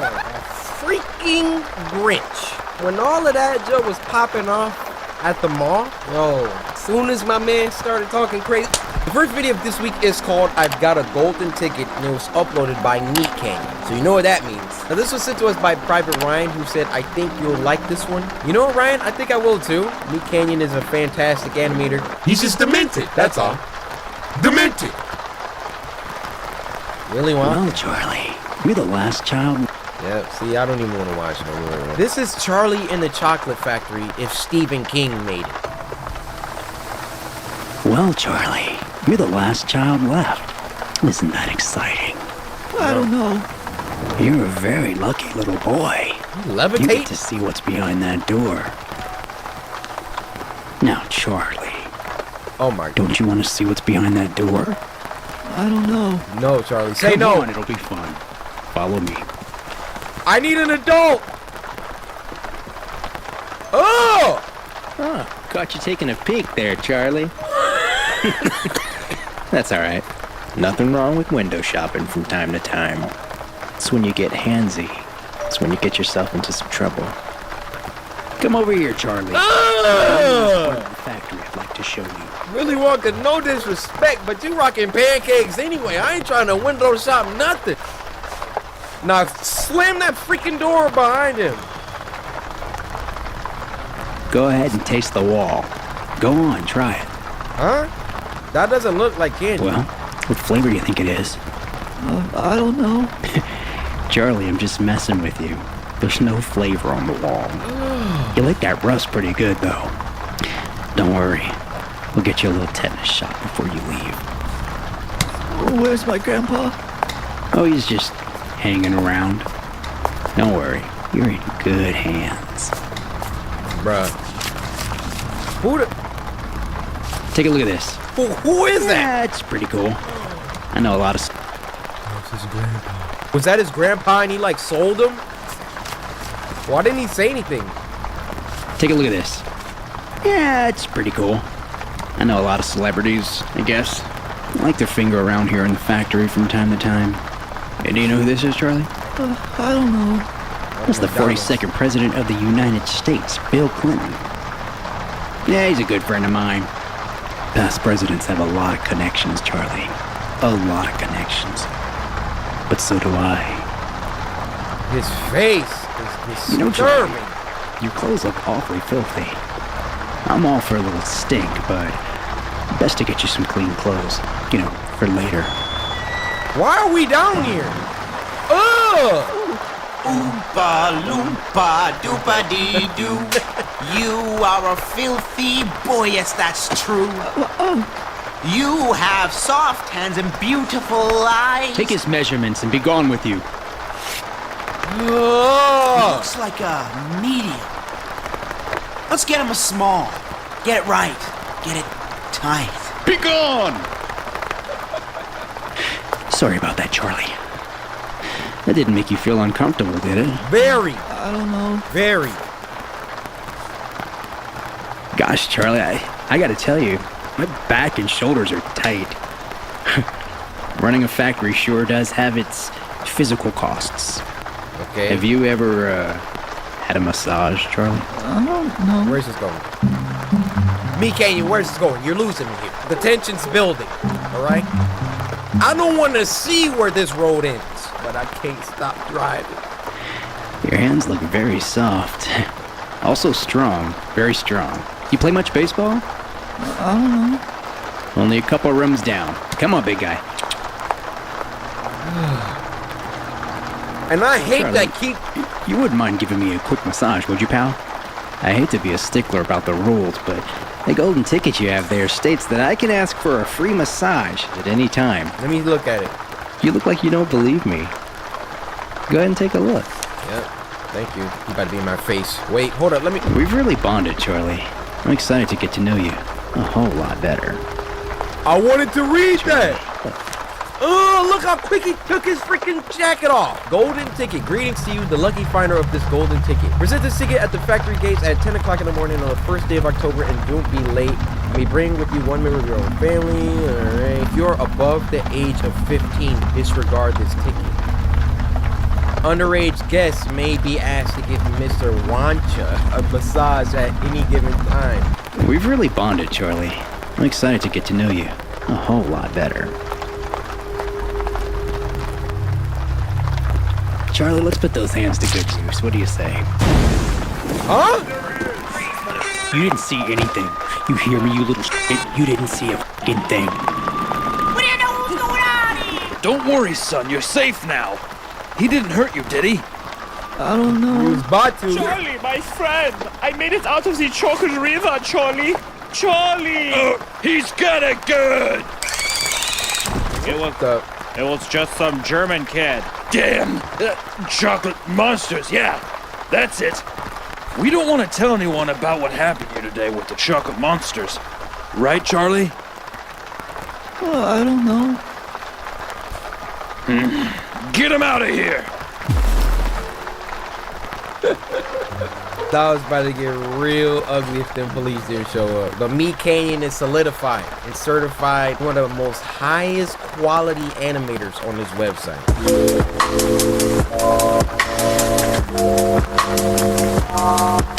This next one is called True McDonald's Night Shift Horror Story, and it was uploaded by Horror Shorts Party. Hey, what's good, Horror Shorts? Now, this was sent to us by Central Bios 92, who said it will be a big mistake to work any night shift at McDonald's. Hey, you don't gotta worry about that unless my YouTube go down the drain. Then you might see your boy serving up Happy Meals after hours. What? Horror Shorts Party? Hey, they make some really good ones. We watched that Deep Web one. This happened to me when I was working at McDonald's. My boss assigned a schedule amongst our staff. I was unfortunately scheduled for the night shift on Fridays. I didn't usually mind as we didn't get a whole lot of business around this time of night. My boss was pretty laid back and didn't mind if I went on my phone during business hours, so long as I got all my work done. I remember dozing off repeatedly due to the fact that I wasn't fully acclimated with the night shift hours. Psst. That's when I heard someone making a psst sound. The kind of sound you make when you try to draw someone's attention. I noticed a customer trying to make an order outside, so I quickly greet them with my usual, "Hi, welcome to McDonald's. May I take your order?"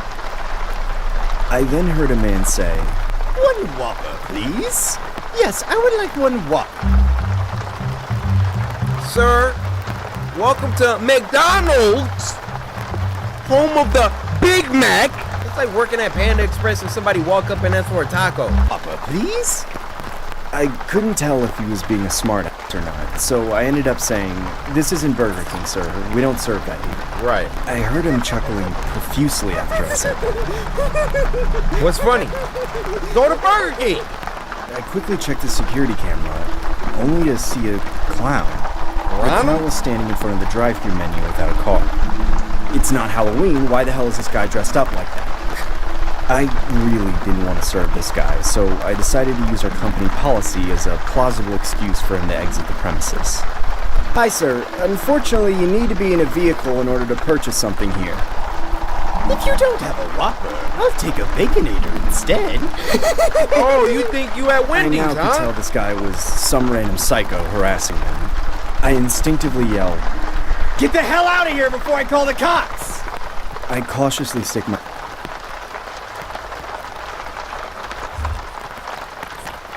This voice actor, same as in that Deep Web story.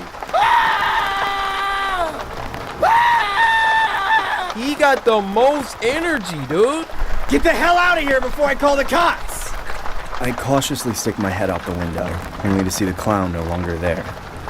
A couple hours later, at the end of my shift, I notify my boss and fellow employees regarding the situation. They all dismiss my accusations by saying ignorant things like,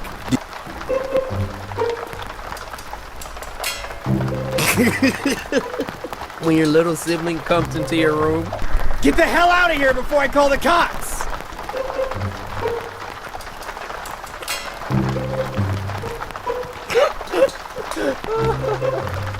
Oh my goodness. Oh.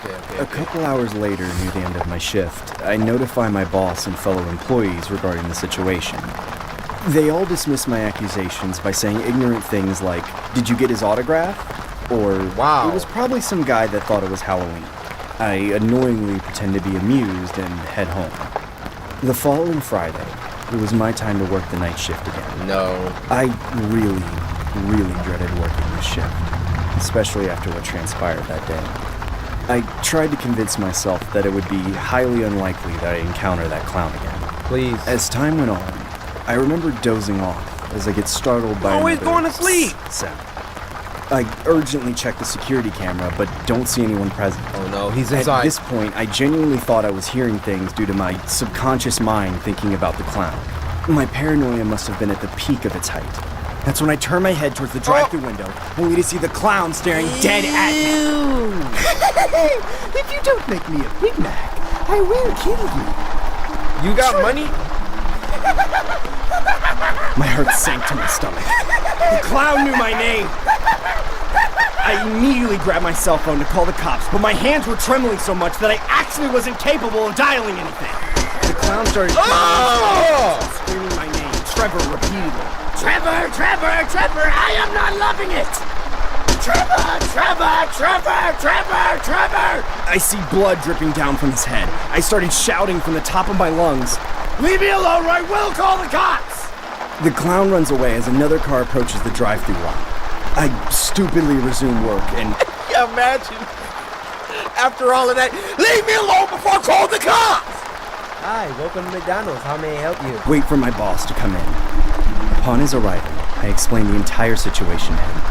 He then dismisses me by saying, Don't sweat it, kid. It was probably some drunk. You can go home now. As he was talking, I notice a cut on his forehead. What? I can even see blood start to drip from it. No. It can't be. Goodbye, Trevor. No!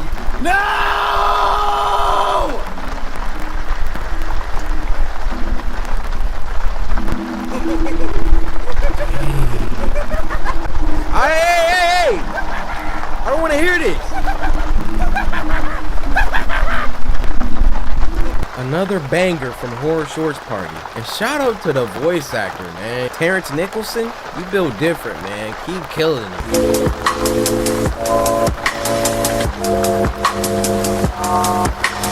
This next one is called Through Broken Windows, and it was uploaded by Batting. Now this was sent to us by, I can't read that, and they said have a good scare from a Hawaiian samurai. I think you gotta be the first Hawaiian samurai on the channel. Congratulations. Here's a Nutri-Grain bar. Open up.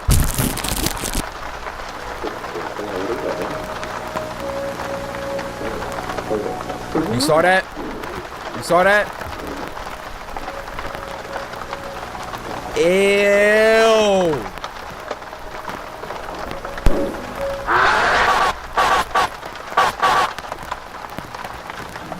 This again?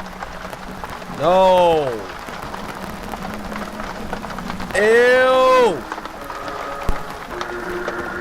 His head is turning. I ain't signing up for this. Who are we even looking at?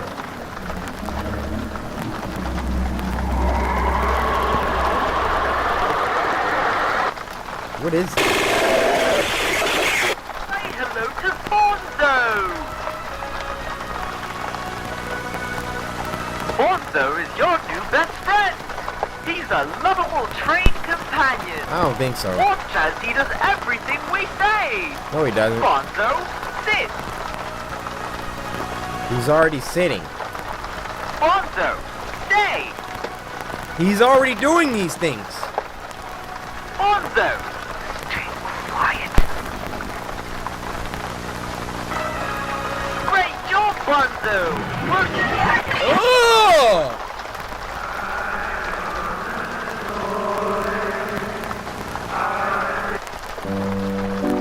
Why y'all keep sending this nightmare fuel to me? Look at this thing's face. See, when the video ends for you, you get to go back to your family or whatever your situation is. When the video ends for me, I'm just here.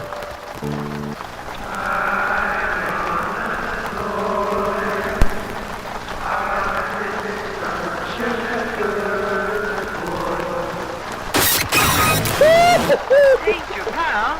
He's your friend. He'll stick with you till the end. Say hello to Henry the Dummy. Henry is a great listener. Yeah. He'll listen to all your troubles and worries. Yeah. Henry is a little shy, but that's okay, because he only speaks when spoken to. Isn't that right, Henry? Henry only speaks when spoken.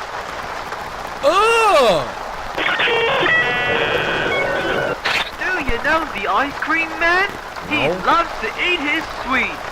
The Ice Cream Man is a lovable, kind-hearted soul. Okay. Isn't that right, Ice Cream? That's right. Hello, everyone. I'm the Ice Cream Man. Have you ever had a dream? One filled with colors and brought you joy? Yeah, I mean, yeah. Me too. I'm so very happy to see you follow your passion. But just remember, kids, dreams can be forgotten, but nightmares last forever. Huh? I remember some of my dreams. And I've forgotten some of my nightmares. But nightmares last What? Is it Henry? No! You're right.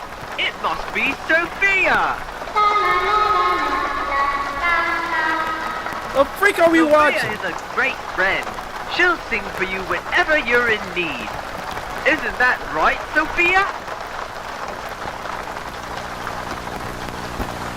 Sophia not trying to talk right now.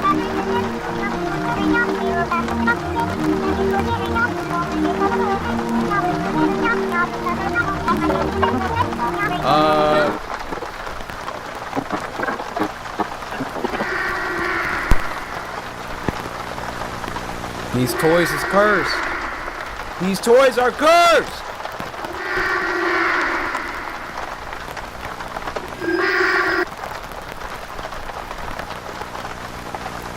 The freak is that? I don't want no Jack in the Box, so you can hold on to that. Oh, that's like a teaser for the next one. Like I said, Baddington, something wrong. It's called Railroad, and it was uploaded by Meat Canyon. It's a Meat Canyon video. You know what time it is. Now, this was sent to us by Bryson. So Bryson, hope you're having a fantastic day. I think Bryson is a cool name. Bryson reminds me of Bison from Street Fighter. All right, that was a nice shout out. Turn that up. Turn that up. Oh, it's cars. I always forgot how beautiful it can be up here at night. You sure is right about that, Lightning McQueen. Sometimes it feels like we're the only two people in the world that know about this spot. Funny you should say that, because I saw a train on my way up here today. Well, trains are pretty common around these parts. I mean, there's tracks everywhere. Well, it was downright strange. Wasn't like no train I'd never seen before. Was it blue? Like a mystical blue. Almost as if the train had become one with the air around it. This feels so weird. Oh, yes! I couldn't have said it any better myself, Lightning. Man, that's exactly what it looked like. When I had that wreck a while back, Oh, boy, I remember. We all didn't think you were gonna make it out alive. it's pretty weird. When I had the wreck, I had such an odd dream.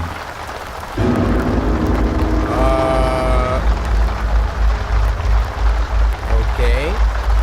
It was a strange feeling. It was a place I've never seen before, but felt as if I'd spent a lifetime there.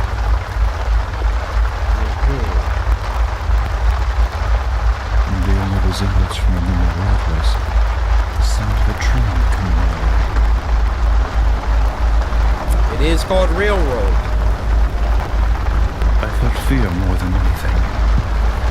Though it was the sound of a train, it felt like a thunderstorm. Like an earthquake was going to destroy the ground around me. And I would fall into a sea of nothingness. All I could do was anxiously hold my breath and brace for impact. Oh my gosh!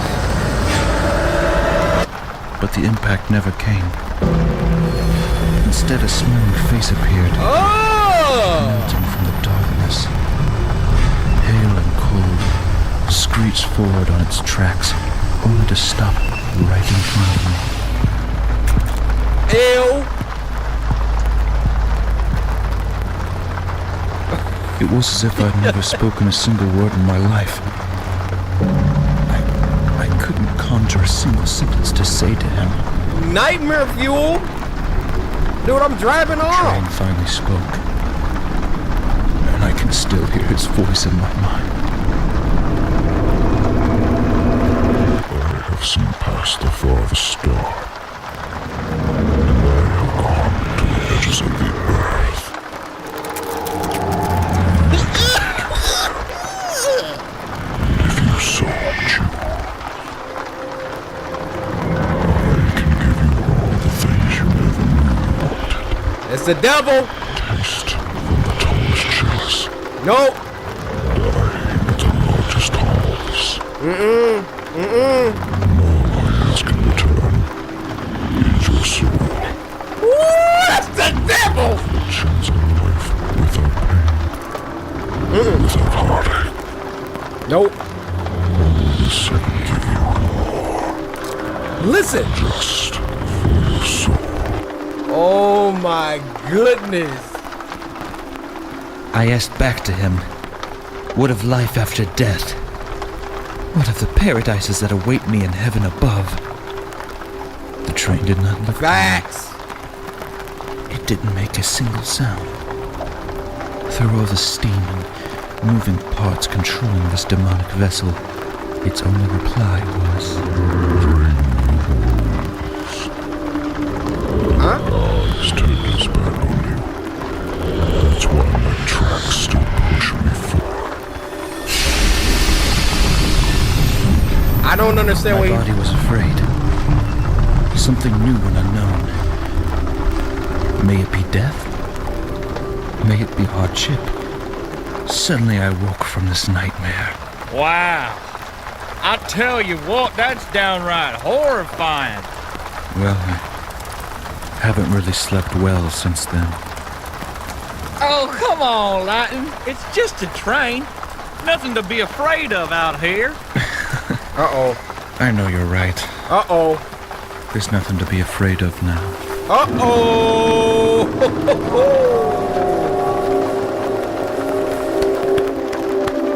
You gotta hand it to Meat King. He don't play around.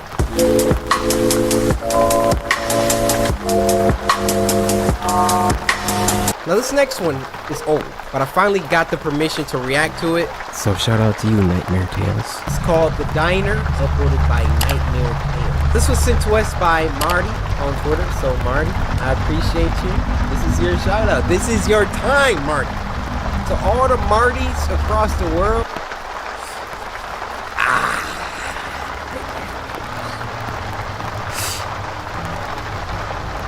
Black Steel Diner. On a cold, dark night, around 2 in the morning, a young man and his father sat in a remote 24-hour diner, waiting to be served. This narrator got a nice voice. Guys, low-key, I feel like I have a great, narration voice. Check me out. There was a man. Stop, you making me laugh. The older man, who was sadly, slowly going senile, had insisted on going out for some soup.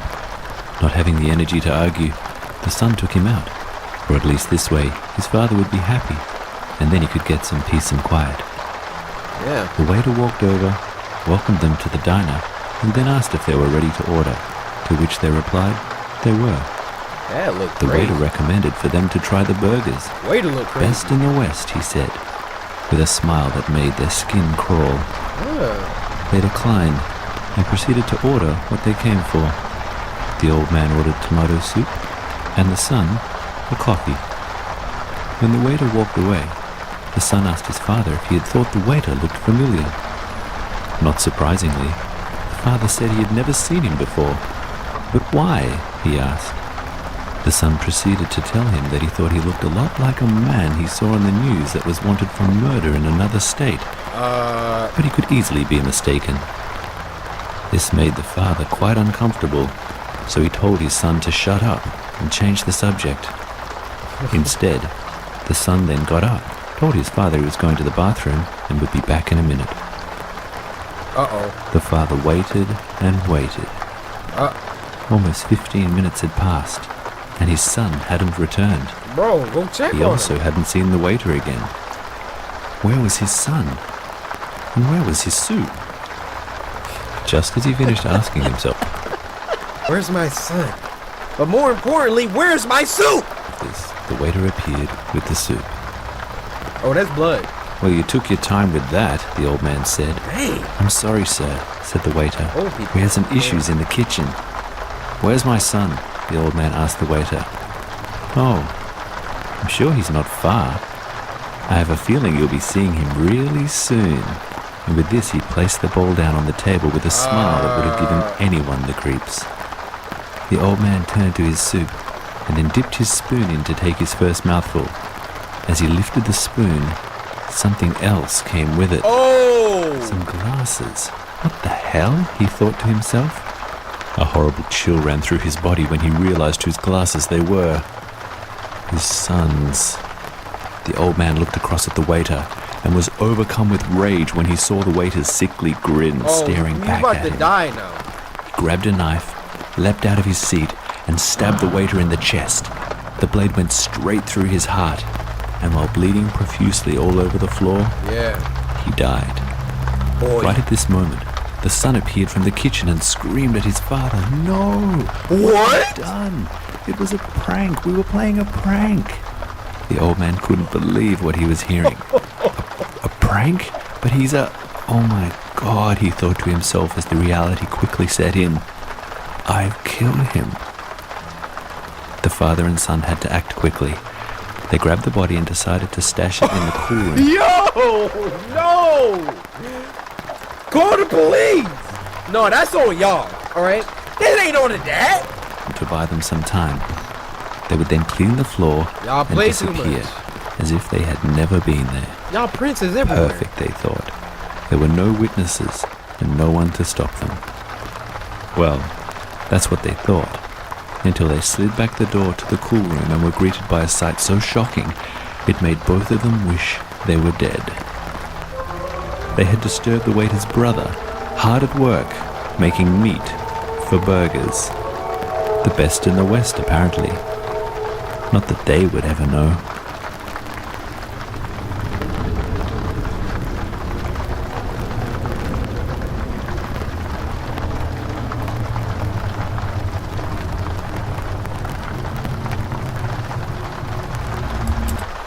That was the cleanest double twist I've ever seen in my life.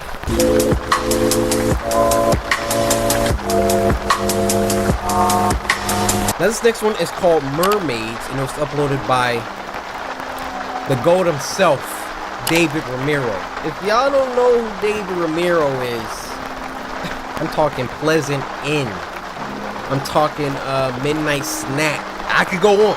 This was sent to us by Bob Man, so Bob Man. See, I was trying to think of a Bob the Builder joke. Ah! Mermaid. That is not my idea of a mermaid. What's wrong with your arms? Why is your face... Ugh!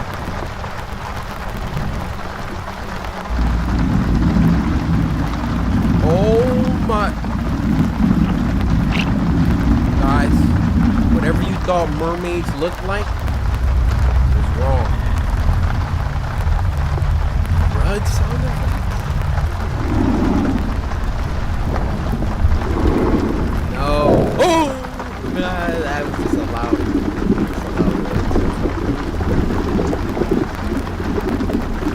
What is that? What is that?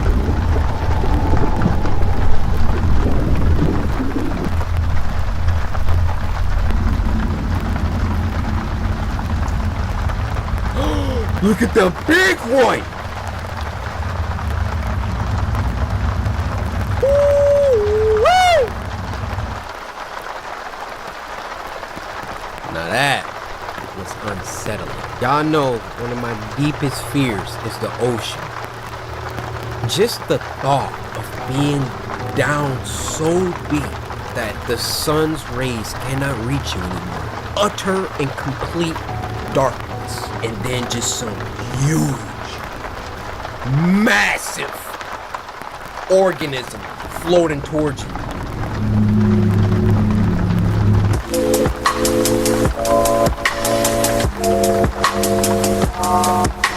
Now this next one is called Night Security Training Video, and I'm a little hyped, and I'm a little biased. The thumbnail was Freddy Fazbear, so I know this has to do with FNAF. It was uploaded by Squimpus McGrimpus. One of the most fire YouTube names I ever heard. This was sent to us by Fate Niens. By the way, I don't know how. By the way, I don't know how I'm supposed to be saying that. He also said, whenever you see this, better slice that like button. I think he was talking to y'all on that. Go ahead and do it right down there. Thank you. But thank you for sending me this. This is now your shout out for the next 3 seconds. Enjoy. All right then.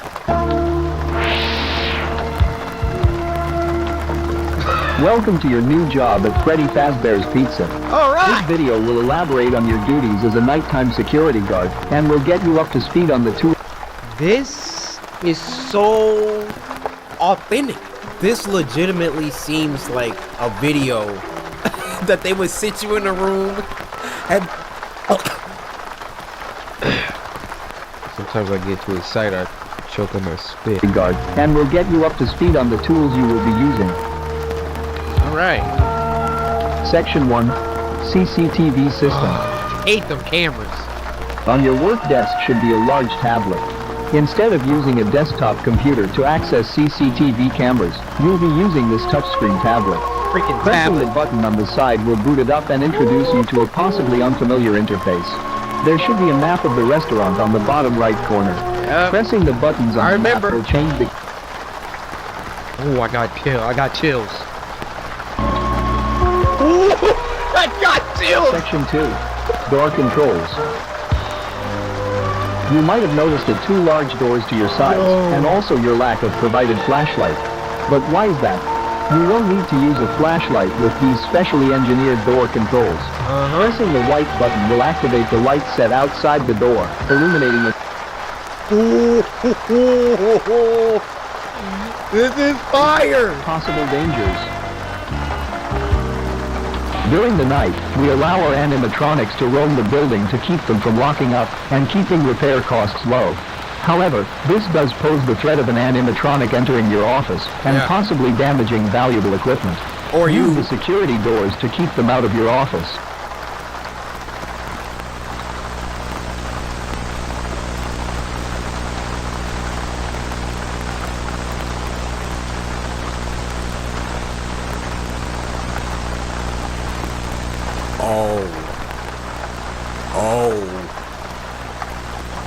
Whoa, the hidden room in the back room hallway, the boards. Bro, I gotta pause this, guys. Boards break them.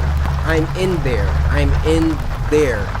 Michael, your father. I'm your father. I want to talk to you. I only want to see my boy. The lore is escaping me. Michael Afton? So that means if the father was talking, this is William Afton. I'm in there, Michael. Oh, this is crazy, dude.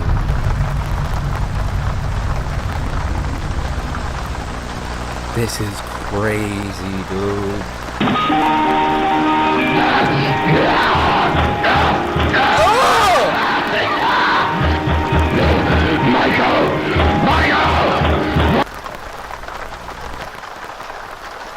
That scared me.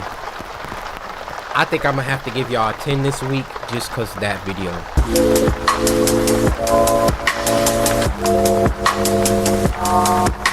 This next one is called The Night Shift, and it was uploaded by Animated Horror Flicks. What's up, dude? Now this was sent to us by, I don't have their name pulled up.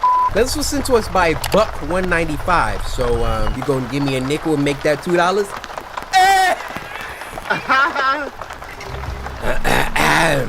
The Animated Horror Flicks presents. Just reaching for my water bottle. The Night Shift. Whenever it's a night shift of anything, it's gonna be good, man. Facts. I don't usually hold back when it comes to talking about my job, which was working security at the sub-level of a local hospital. Okay. You'd be surprised to know how common break-ins were at that place. Oh. Which usually ended up being a couple of junkies trying to get high on some of the weird chemicals that were being kept in the labs. Nah. Security. It started out as a regular graveyard shift at work, but I'll lead in with a curious backstory regarding the doors that led to the morgue. In order to keep the place more sanitized, they had recently installed sliding doors that would automatically open if someone passed in front of them. I like this animation. Thus removing the need to touch any handles or doorknobs, and prevent anyone from leaving the doors open by accident. There wasn't anything really unique about the sliding doors, except for the fact that they would sometimes open and close by themselves. Oh, heck no. That by itself didn't seem like such a big deal, since this could have been caused by something small such as a moth flying in front of the sensor. Until one night, I realized that it would always happen at the same time. Oh! Every night, at exactly 3 a.m., the doors would open for a few seconds and then close. It's creepy. It's a demon! I was convinced that the doors had been programmed with some kind of time-based trigger, but when I contacted the company that installed the doors, they told me that it wasn't possible since the doors were designed only to open when the sensors were triggered or forced open manually. Well, it's not the So it latter. continued without any explanation for a long time after that and became sort of a ritual for me and my co-workers to watch the doors open and close on the monitors every night. Usually there would be at least 2 guards on duty, but that night I ended up working the graveyard shift by myself because the other security guard suddenly became ill and there wasn't enough time to find a temp who could fill in at such short notice. Okay. Not good. Just to be clear, I had been working as a security guard for a long time, so I was no stranger to danger and I wasn't worried about working alone at night. Besides, the work was pretty straightforward. All I had to do is make sure all the doors were locked and secured and keep a close eye on the monitors. That's all you ever have to do. Sounds easy enough, but let me tell you something that's gonna make it a little bit easier. Let me bring something to work that's gonna make it a little bit easier. That I don't care about no ghosts or no 3 a.m. demons, these buckshots. There were only 2 cameras, one overlooking the control room and another one at the other end of the corridor overlooking the entrance to the morgue. As the clock approached 3 a.m., I did what all the guards on duty would do: sit back and enjoy the show. Although the novelty of seeing this phenomenon had long worn off, It was still something I would anticipate and would often give me the chills, seeing how it was the entrance to the morgue and that you could sense a sudden rush of cold air every time the doors would open. It's a demon! Even from the other end of the corridor. I told you! I watched patiently as the doors opened, followed by the howling rush of cold air that could be heard from under the door. It was when I glanced away from the door and looked to the monitors that I noticed something strange. The doors remained open. Uh-oh. At first I thought it might be a glitch with the monitor, and I was simply looking at a frozen frame. But then I saw the lights flicker. I waited for a few minutes, but it soon became clear that I would have to head on down to the end of the corridor, since it was strictly prohibited for the doors to the morgue to remain open. As I stepped out into the corridor, I acknowledged a significant drop in temperature, which I knew was going to get considerably worse as I approached the morgue. Get the heater out. I gradually made my way down the corridor and turned the corner that ultimately led me to the sliding doors. Draw your weapon, I had sir! hoped that the doors might have closed by the time I got there, but just as I had seen on the monitor, the doors were in fact still open and the camera was functioning normally. Only when I turned my back to observe the corridor did the doors finally close, which was quickly accompanied by a cold chill in the air. Uh-oh. Uh-oh. I could feel an overwhelming sense of someone standing right behind me as the hairs on the back of my neck began to spike. I told him.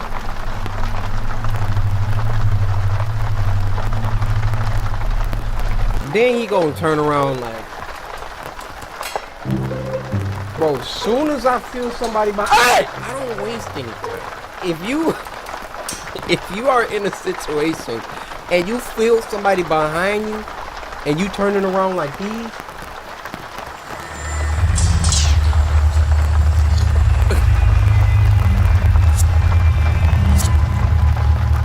and whatever happens to you, you earned that one.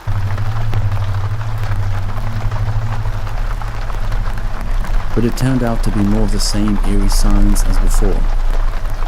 Since the doors had already closed without having to actually enter the morgue, I considered myself fortunate and hurried back to the control room to make sure nothing else was out of place. I closed the door and locked it from the inside, and for a moment I was expecting it to be business as usual as I sat back down in front of the monitors. But after taking a quick sip of my coffee, I realized the coffee was stone cold.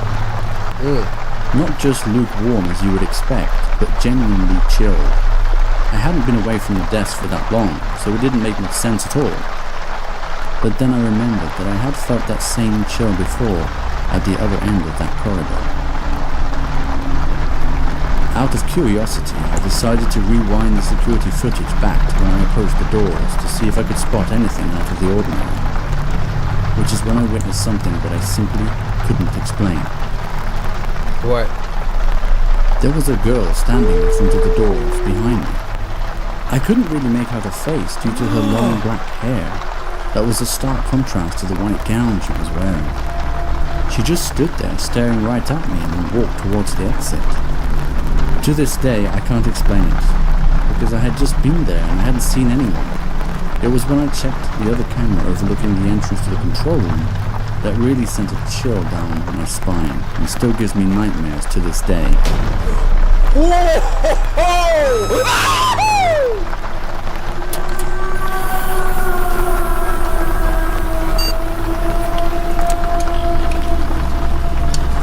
When the lights came back on, it was as if nothing happened. The door to the control room was open despite being locked from the inside just moments before. Due to the mysterious power surge, most of the data on the drives had been completely corrupted. Okay. But some of the security footage did survive. You got me on that one. Onto it ever since. I guess now would be the time to ask yourself, do you believe in ghosts? That was clean. First video of this week is called Monster, and it was uploaded by I'm Small Fry. This was sent to us by Princess, so Princess, a quick word. All the other samurai, scoot your little small booty butts to the side. Hey Princess, I just want to say that, like, I'm not trying to be rude or nothing, but like, for real, I just really, like, it's crazy, but, like, I really appreciate you.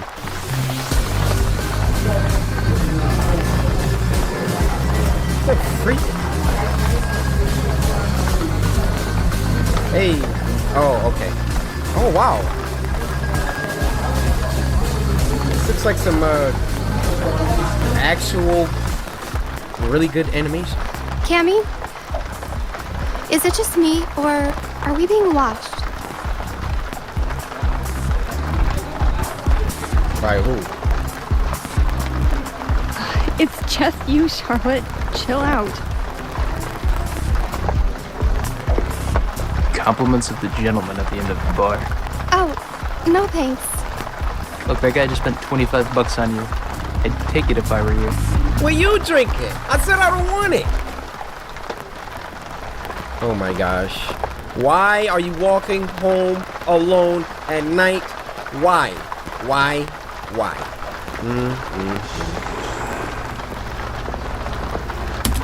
I can't even be scared of you if you built like a whole M. Oh, big old freaking right angle 90-degree shoulders. Cammy, hello? What? I can't hear. Listen, can you stay on the phone? There's someone behind. Charlotte, you literally sound crazy. Just text me when you... I barely said anything. Cammy? I sound crazy because I said somebody is. Oh, here we go. Pepper shot. Pepper shot! Turn around!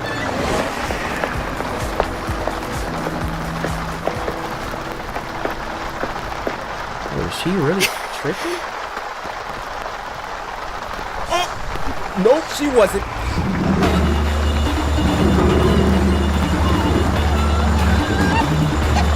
Got free, there you go. Hey, I'm partying. Someone I need? No, just stay in the crowd. Why is everybody going? What the frick? Oh there, sweetheart. Didn't anyone ever tell you it was impolite to push? Oh, see you freaking.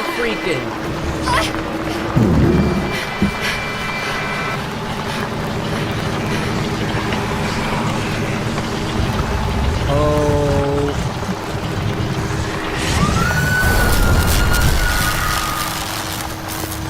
Chidori?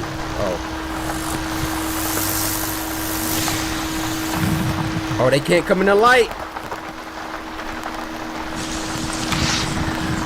Or... yeah. If there's any time. Get away from me! I'm not afraid of you!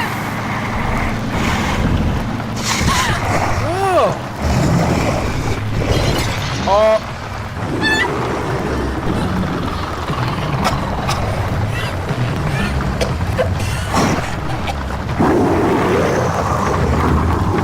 What is happening?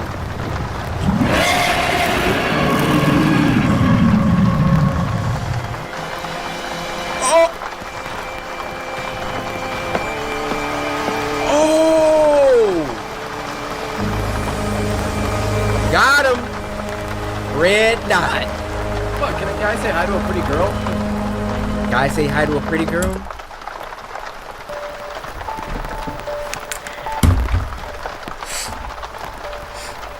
You know, I feel a certain kind of way about a man that wants to put his freaking hands on a woman. You wanna put your freaking hands on a woman, huh? You wanna put your hands on a woman? Huh? Put your hands on the woman? Boy. Tiger.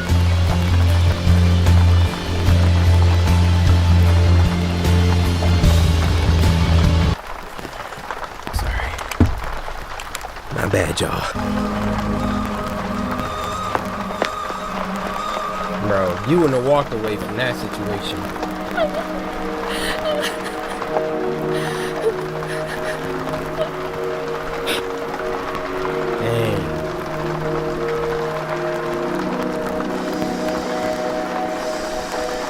Go ahead, get your license to carry.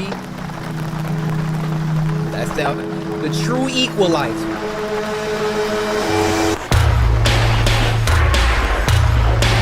I'm Small Fry. That was a really dope animation.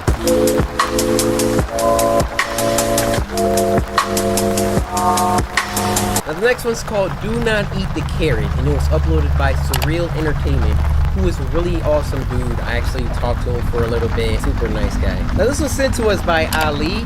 So I want to say thank you for sending me this video. I mean, I don't really have a lot on my desk. I mean, I got this muscle milk bar. 20 grams of protein. That's pretty good here. Ali, take. Ali, I'm giving this to you. It's a.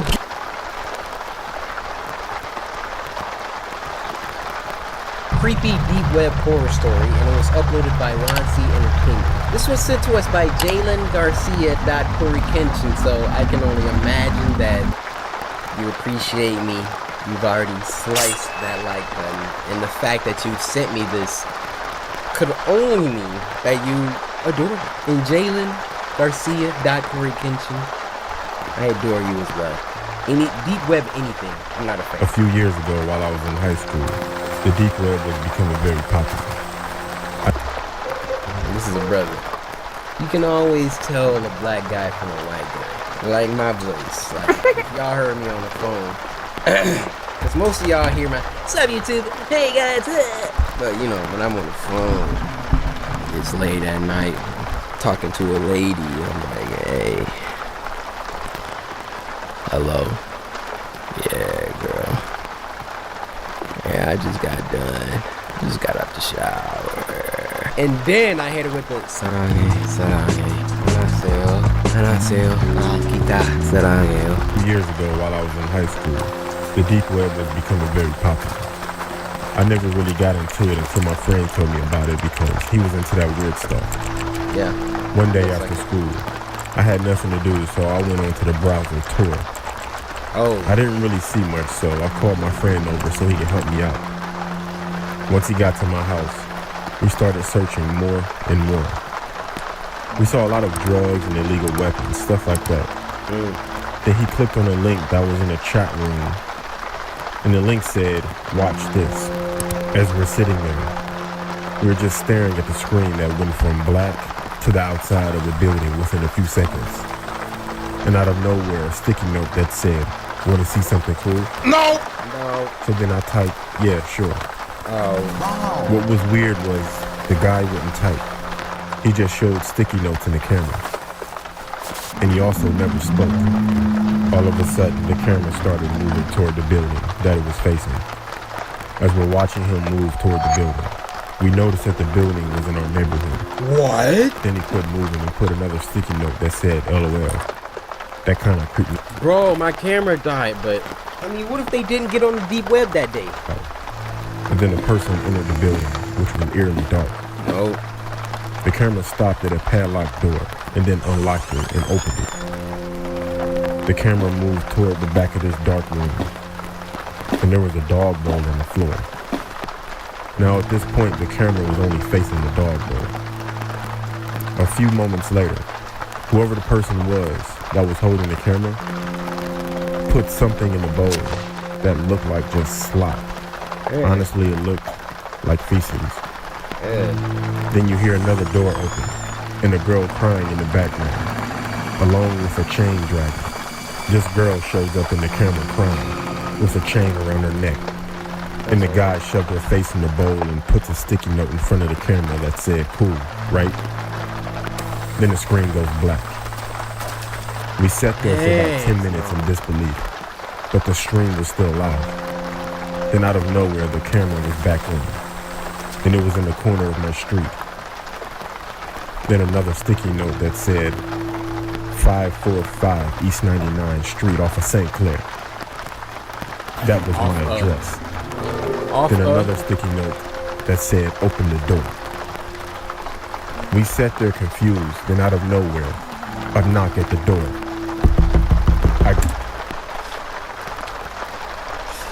Somebody come knocking at my door? Now let me tell you something, brother. You wanna come knocking on my door looking for trouble? I got a friend here. His name is 12 Gauge. He only speaks one language, and that's buckshot. Grabbed my phone, jumped up, and we both ran to the back door. Then we heard a knock at that door right before I grabbed the handle. At that point, we had someone at the back door and someone at the front door. Okay. Y'all got two we people. were stuck. Critical thinking wasn't my strength at that point. We ran upstairs, called the cops, and locked ourselves in my room. The cops showed up, but no one was outside. Only items of the cops found were 100 sticky notes, all with my address written on Where it. they got this much time? I told the cops about the building with the girl, and they found it. The girl was 14 and had been missing for 5 weeks. We moved out of that house within a week. But I will never visit the deep or the dark web again. I already learned about the dark web from Adam, and welcome to the game. For this week is called Jawbreaker by Meathead. So y'all already know what time it is. Now this was sent to us by Joseph over on Twitter, and they said you will be surprised with a devil emoji. Listen, dork! Don't put your trash on my door! You hear me? 25 cents. What? 25 cents is all it takes, Kevin. For what? Another one of your loser projects? What's wrong with them? No. To see God.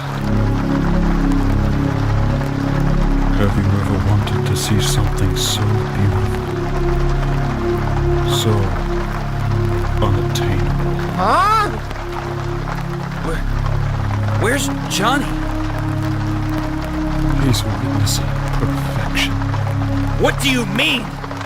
Matter of fact, where is everyone today? Oh my They are all a part of something far greater. Look at their hands. They have seen something so pure that their hearts can no longer turn back. And it's right behind. Oh, don't do that. Don't do it, Kevin. Don't do it. Whatever, dork, just take it and leave me alone. Never should have waited. Why is Ed back there? Huh? What is that?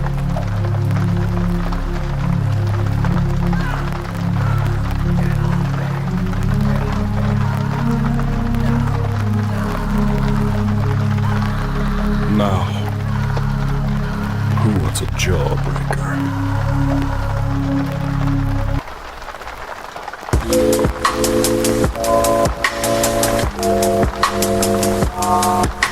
Now this next one is called The Time I Caught a Ghost, and it was uploaded by David Romero, so you know it's about to be fire. This was sent to us by K-Mate XP, who said, here you go, Corey, aka Shogun. So K-Mate, I want to thank you for sending me this video, and for, as a reward, here's a Foxy pin, so feel free to pick the pin up at... Look behind you. I said, look behind you. And there you'll find the pin. It's raining. I can't leave the house. Is this like a Snapchat story or something? But I caught a ghost. Remember those talismans from the convenience store? I used talismans to trap it in the closet. Oh, this is fire. This is what the ghost looks like.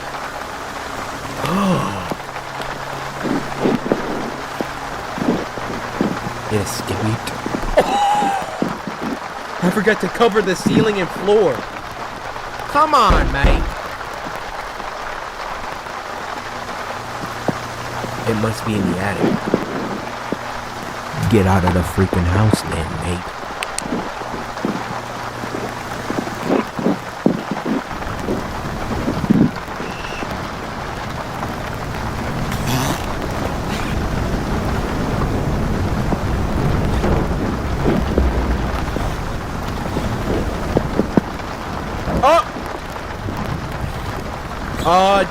It's not here. Whose legs were those? It must have gone down in the basement. Alright, something already fishy here.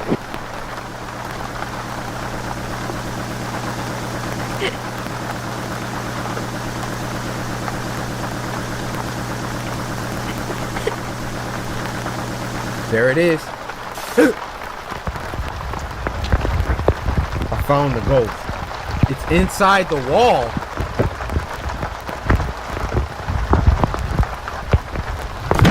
Whoa!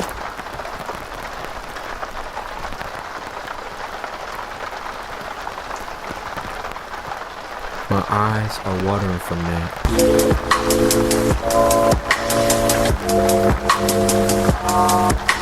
This next one is called The Horn-Headed Man, and it was uploaded by our good friend Llama Arts. This was sent to us by Junisha. Hey, if I'm saying your name wrong, I tried, huh? What you gonna do about it? Junisha said me and my brother are really big fans, so, hey, tell your brother I said thank you for watching. For you guys being so dedicated. I got something for you, Junisha. I got something for you. Hold on. You guessed it. A Nutri-Grain bar. But go ahead and... Go ahead. Junisha, take the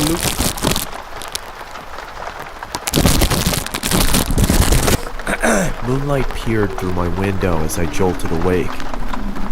My clamorous breaths disturbed the silence of my dark room. I'm already... I had just come out of a frightful dream that had me thinking it... Pause. If you sleep with your door open, I don't trust you. I don't know if it's just me, but I feel like demons and other type of monsters walk around my house as I'm sleeping, and my only defense for that is keeping my bedroom door closed.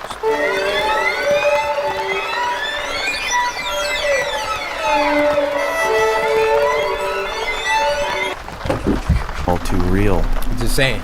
With sweat on my brow, I sat up and grabbed my water from the nightstand and took a sip from the now warmed glass. Okay. My hands shook as I recounted my nightmare of the horn-headed man. Oh, it's my a dream, nightmare. I was walking through my neighborhood, with street lights flickering as I made my way down the uninhabited sidewalk. Nothing threatening, just a walk through the midnight hours. Oh, nothing threatening, yeah. A block down, I could see a figure in the distance, walking slowly towards me. His steps seemed mismatched and labored. He passed a few houses looking straight ahead, neither looking left nor right. Bro, His that's head not was even fixed scary. on the sidewalk in front of him. As I was getting closer to my home, I could see him slowly starting to embark on my territory. I quickly rushed to my front door and hurried inside. I hope you step on a rock. Through my window, I could see him walk past my property. I was thinking to myself, oh God, please have him keep going, please. He was just about to walk all the way past my front yard when he stopped. Of course. His body shifted abnormally as he turned to face my home. Bro, look how skinny he Just is. stood there, I'm about to box you. not moving, just standing there. The man bore the horned head of a skeletal goat. His body was pale and looked fragile. Exactly. His fingers were thin and bony. Fragile, bony. I thought to myself, Get a weapon. what does he want? Slowly, he started lifting a quivering arm and pointed right at me. Oh, heck. I started to backpedal into the darkness of my house, when all of a sudden he let out an inhuman screech. That's when I woke up. Too frightened to go back to bed, I turned on the television and saw that the local news for early risers was on. My stomach dropped, and my body suddenly turned cold as I listened to the current news report. What? The news anchor on the television said, "Breaking news. A woman who lived on Columbia Avenue has been murdered. Local officials say that they received an anonymous phone call from the victim's home. We arrived at the house at around 12:20.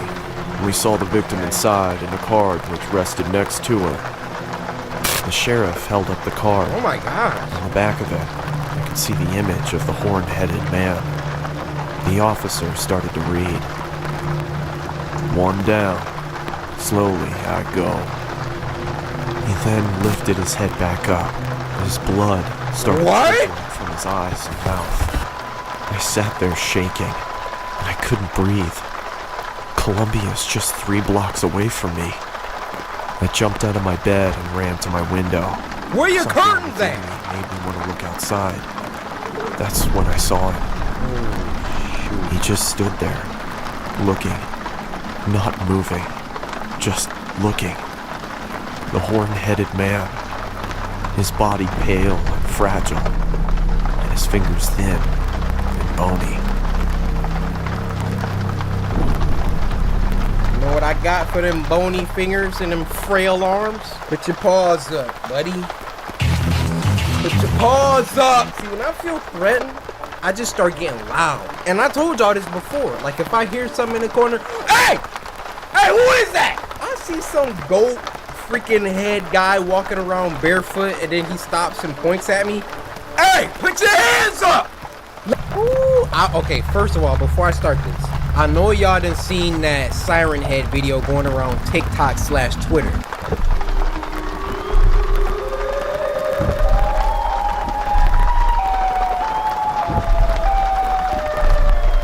I tried to warn y'all weeks ago. I said Siren Head is coming. This next one is called Origin of the Siren Head, and it was uploaded by SCP Animated. Now this was sent to us by Esk over on Twitter, who said, good luck going outside. Well, good thing I won't be going outside, buddy. Frick you think you thought? See, sirens, every time I hear them, it got me messed up now. I can't listen to sirens the same. Of course it would decide to come back today. Of all days. Look at this. Any foggy day is fair game. But today, if it was smart enough to keep track of time, I'd say it was mocking me. Yo. It would have been easy to stay home that day. His voice acting lit. Maybe do something useful. Help pond the fields, or hang the washing up to dry like Ma asked. But the sun was so warm and inviting. A perfect summer day like that couldn't be wasted.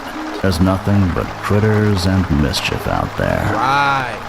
What really sent me into the woods that day was naivete, bravery, and a girl named Caroline. It's not her. It's not her. Her voice was muffled, staticky, or maybe she was just further away from the spot where we said we'd meet. It was quiet. No bird calls or squirrels scurrying up and down the tree trunks. Where are the I squirrels? called to her a few times, but she just kept calling for me to come. Milo was still on edge, and I was starting to feel tense too. That could have been when things went wrong. After a few minutes, I was worried that she had hurt herself and needed my help, so I went off in the direction of her voice. Calling you like deeper that? Into the woods. Then Milo started barking the loudest I'd ever heard him, and darted back and forth around me. I panicked and backed up too quickly, tripping over a root and falling. A sharp pain shot up my leg. From the forest floor, I looked up at the canopy, and my jaw dropped. Standing at least 40 feet tall was the nastiest combination of man and machine I'd ever seen. Its arms and legs were so thin, I could see the outlines of veins and bones beneath the skin. There wasn't a bit of flesh on its torso either. It looked like a vacuum-sealed skeleton. But the creepiest part was its head, or lack of a head. Atop its neck were a pair of sirens, facing in opposite directions.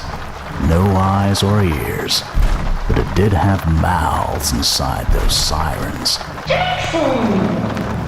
Jackson. Oh! I scrambled to my feet and ran with all the strength I had.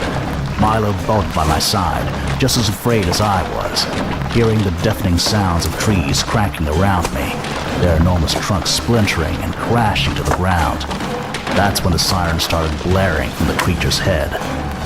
My muscles burned and my lungs screamed for air as I burst through the clearing of our east field. Ma was standing by the truck on the far side, her mouth open in disbelief. I'm sure she could have felt the ground shaking from a mile away. Pa was already running towards me with a shotgun, but as he saw the horror that came behind me, he stopped dead in his tracks. Eyes wide, he pointed to the entrance to the tornado shelter built under the house. Ma broke out of a trance and scrambled towards the shelter too. The sirens blared on, though ironically there was no tornado. The door flew open and Pa dove inside. Milo leaped in ahead of me, and I stumbled in a few seconds later. It took a few beats for me to realize Ma hadn't come stumbling through the door behind me. Oh! She was running as quickly as she could manage, wild eyes staring right into mine, screaming the whole way. But the thing was faster than her. Its final step toward her shook the ground so intensely, I thought the house was going to come down on top of us. She was knocked off her feet, and its massive hand came down on top of her. I looked away. I was transfixed. I'd never seen such helplessness and pain on his face. Ma cried out my name as it lifted her up, then turned to walk back towards the woods. We couldn't do anything but watch. Jackson, come.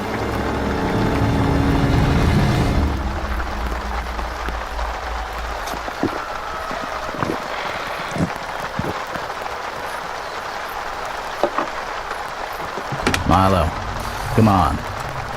We got an old score to settle. Dang. There hasn't been a day in my life I haven't thought about that morning. All these years. It's been just you and me, Milo. And now we're going to finish this. Wherever you've been all these years, I'm sure you've only hurt people. Taken others who were loved. Torn families apart. I bet nobody's tried hunting you the way you hunt people, though. And I bet I'm one of the only ones who ever got away from you. You know what that means? I know you.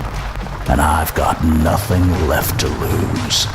I hope you're ready to meet your maker, Siren Head. Jackson, come. You took my mother. You took Caroline. How many other voices have you stolen, freak? Hey. Bro, you need more. You need an RPG. Oh.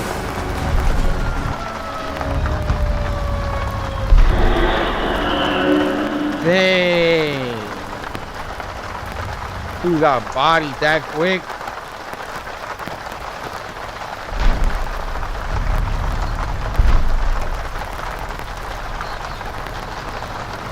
Milo. Come, Milo. Dang. He wins the Super Bowl. Hashtag wholesome. This is funny because this is uploaded by me, Canyon. Now this was sent to us by Itza, who said, "Hey Corey, you're the best YouTuber. Keep grinding." Tom, what are you going to do now with yet another Super Bowl win under your belt? Oh, I'm gonna spend time with my family. That's what I'm gonna do. That's what's up. Why do they look like that? What? You know I won this game for you, right? I know, Daddy. I know. I gave 110% out there. That extra 10% was for you. Okay. Kind of weird, but nothing. You are the greatest quarterback to ever live, Daddy. Do you really mean it, son? I really do. All right. Okay. Come on, Dad. That was just a pet. Huh? What?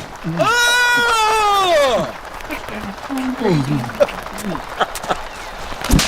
Hey, touch me! How many more rings do I have to wear for you to understand? Damn it! I want to get out of here. You want to get out of here? Yeah. Okay, let's get out of here. All right, bye, everyone. See you at the next Super Bowl. I wish Tom Brady would kiss me. Bro, look at her face. She got the ring indentations permanently engraved on her skin. But guys, this is Spooky Scary Sunday, alright? That was just scary in a different... It's called King of Mukbang, and it was uploaded by Meat Canyon. Now, this was sent to us by Yoke, who said, this isn't exactly scary, but made me really uncomfortable, especially the end. But I mean, it's a Meat Canyon video. We all about to get uncomfortable. Ooh, doesn't this look good? Ew. Oh, it got on my shirt.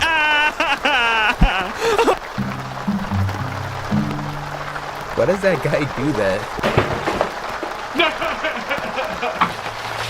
I don't watch the guy. I know his name is Mikado, Avocado, something like that. I've seen the memes of him dropping food and he's... Ooh, doesn't this look good? Oh, it got on my shirt. All right, last pause. Notice he ate that food without even stopping talking. He said, doesn't this look good? Like, he just kept... Ooh, doesn't this look good? How do you do that? Oh, it got on my shirt. Oh my gosh, I'm out of food. No, you're not. What? And it's your fault. Huh? Ooh, look at this though. That's tasty. I know all you trolls come to my channel and tell me to eat healthy food, but then if I eat healthy food, no one watches the video. So I'm just gonna do what I've always done, and I'm gonna eat these spicy tacos. Thank you so much for watching. I mean, I kind of got mixed feelings about that, but I'll save it at the end. And I'll be back tomorrow to eat more Taco Bell and Takis. Wow. Oh boy. I mean, got the gold play button though. Right? It's worth it, right? We need to retake this photo. Wait, which one?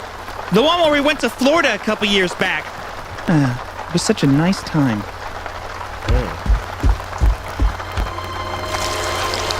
Wait, huh? What? Did we ever get more cheese at the store? I need it for a video. Gonna try and record 2 more today. If I keep uploading at this rate, we'll be able to get that house we were looking at. Wow. Who knows? Maybe we can even get matching G-Wagons. What's happening? What? Why's everything melting? No. What's happening? I'm confused.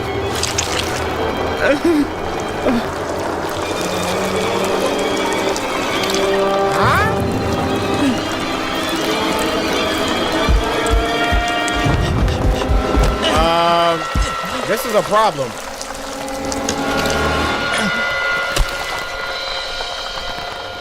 It's like an episode of the Twilight Zone. Don't touch me!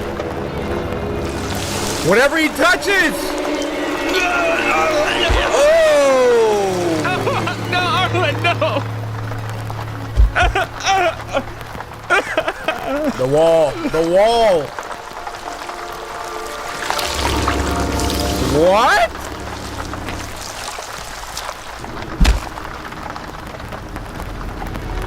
This is crazy.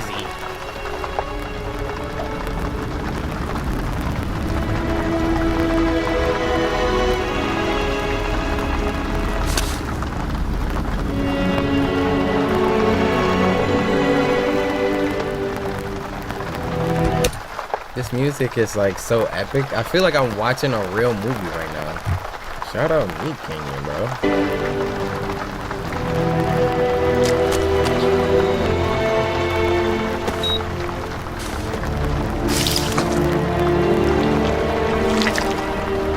What? Oh, you're done, Zoe.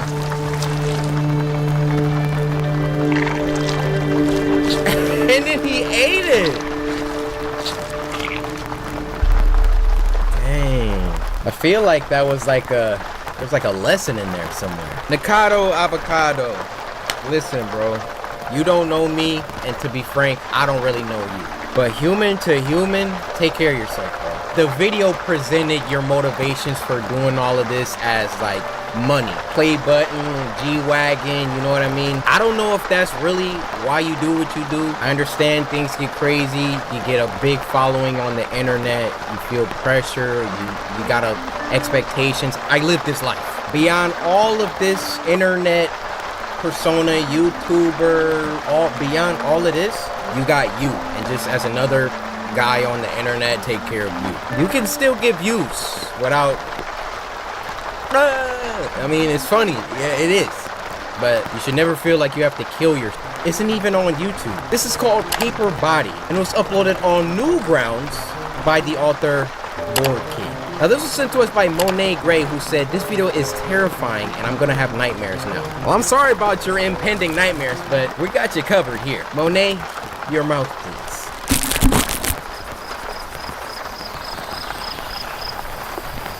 This art is beautiful. The visual.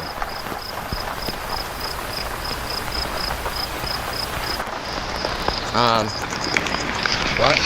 Oh, hold on, the video just got big. Stop that, hold on, give me a second, guys. I gotta expand. What do you mean by that? All right, my bad, we're back.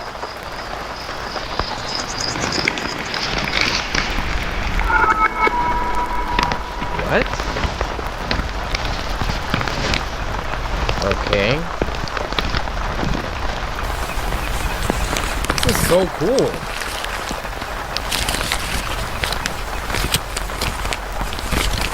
Okay, got some little origami going on. Oh, little sailboat. Nice. What? What kind of style just changed? What? Are you looking at me?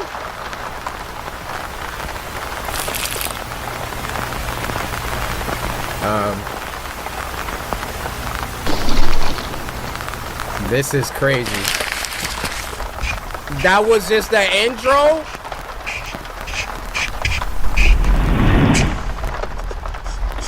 Okay, time out. Board Kid, you just out here making stuff like this? 5,000 views? Do you have a YouTube channel? Oh, they have a YouTube channel. Yeah, I'll be linking that.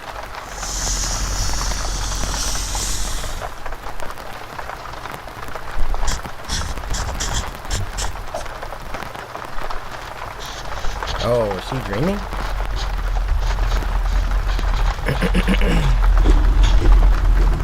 Hello?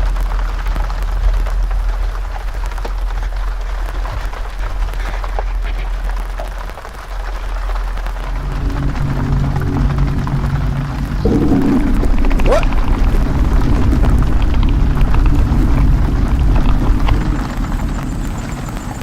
What does that say? Missing? Well, I think so.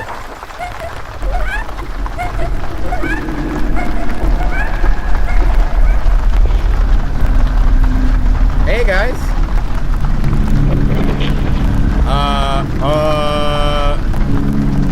Attack on Titan? He sure did look like one of those crackhead Titans.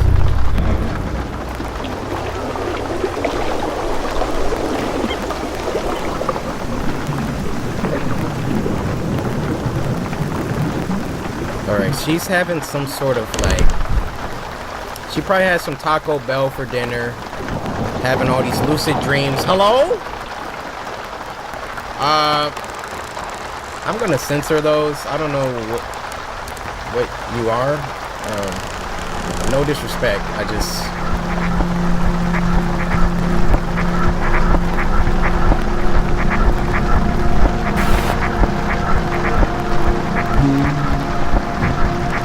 Okay. Go there.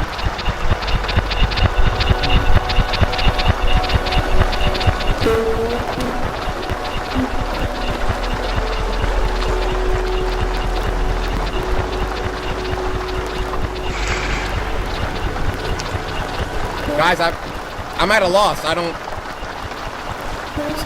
feel like I just ate some mushrooms, or I don't really know what's going on here. I mean, I like it. I'm just unnerved. It's the best way to put this.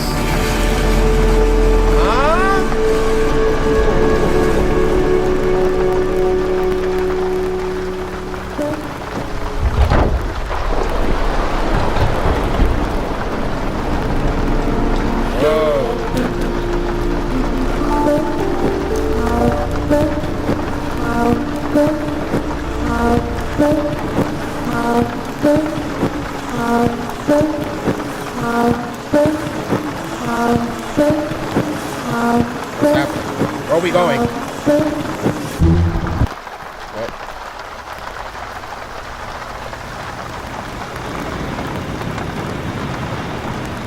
What was that? What was that? You're not about to... No, you're not about to just skate by that.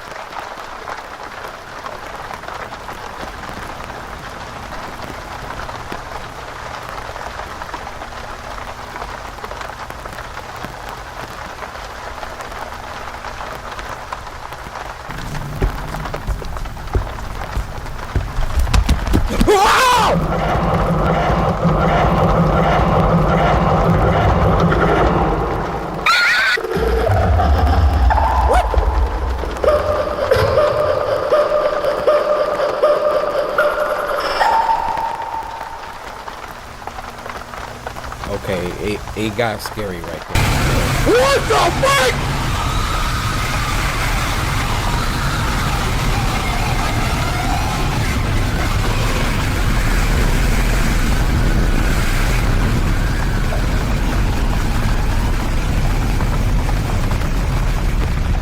She killed her whole class. She killed her whole class. Oh! Oh!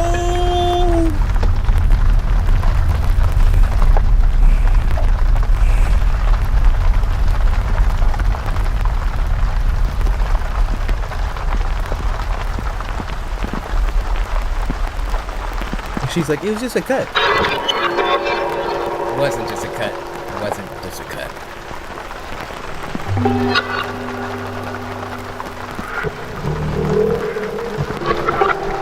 You drew this, Morgan?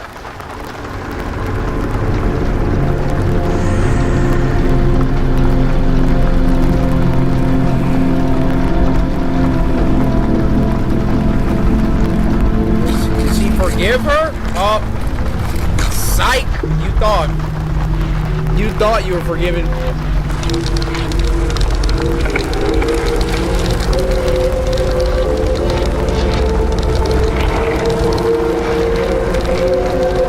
Oh my.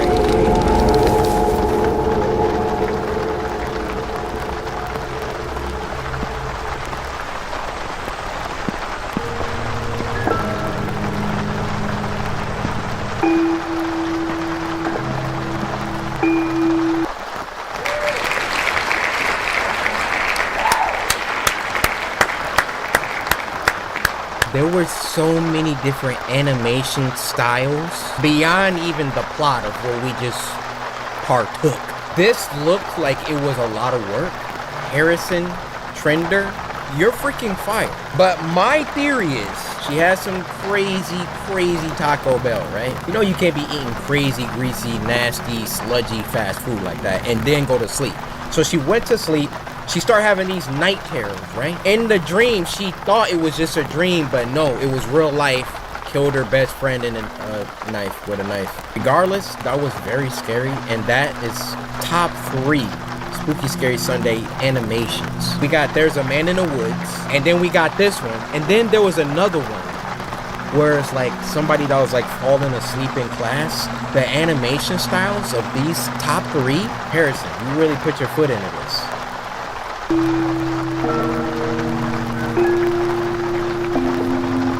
This was freaking wild.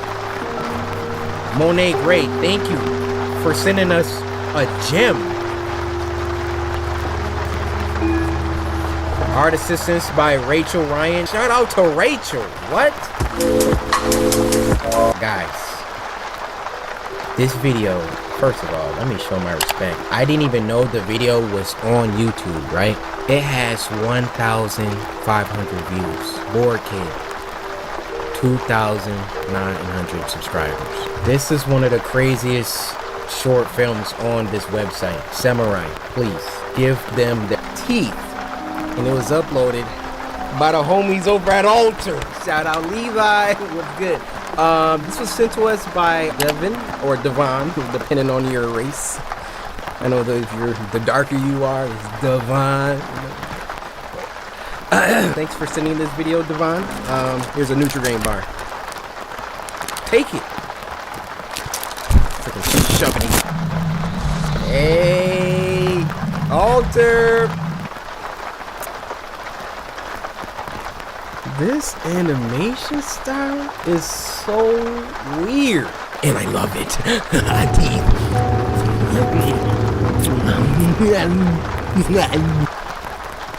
I'm sorry, guys. You never explained that.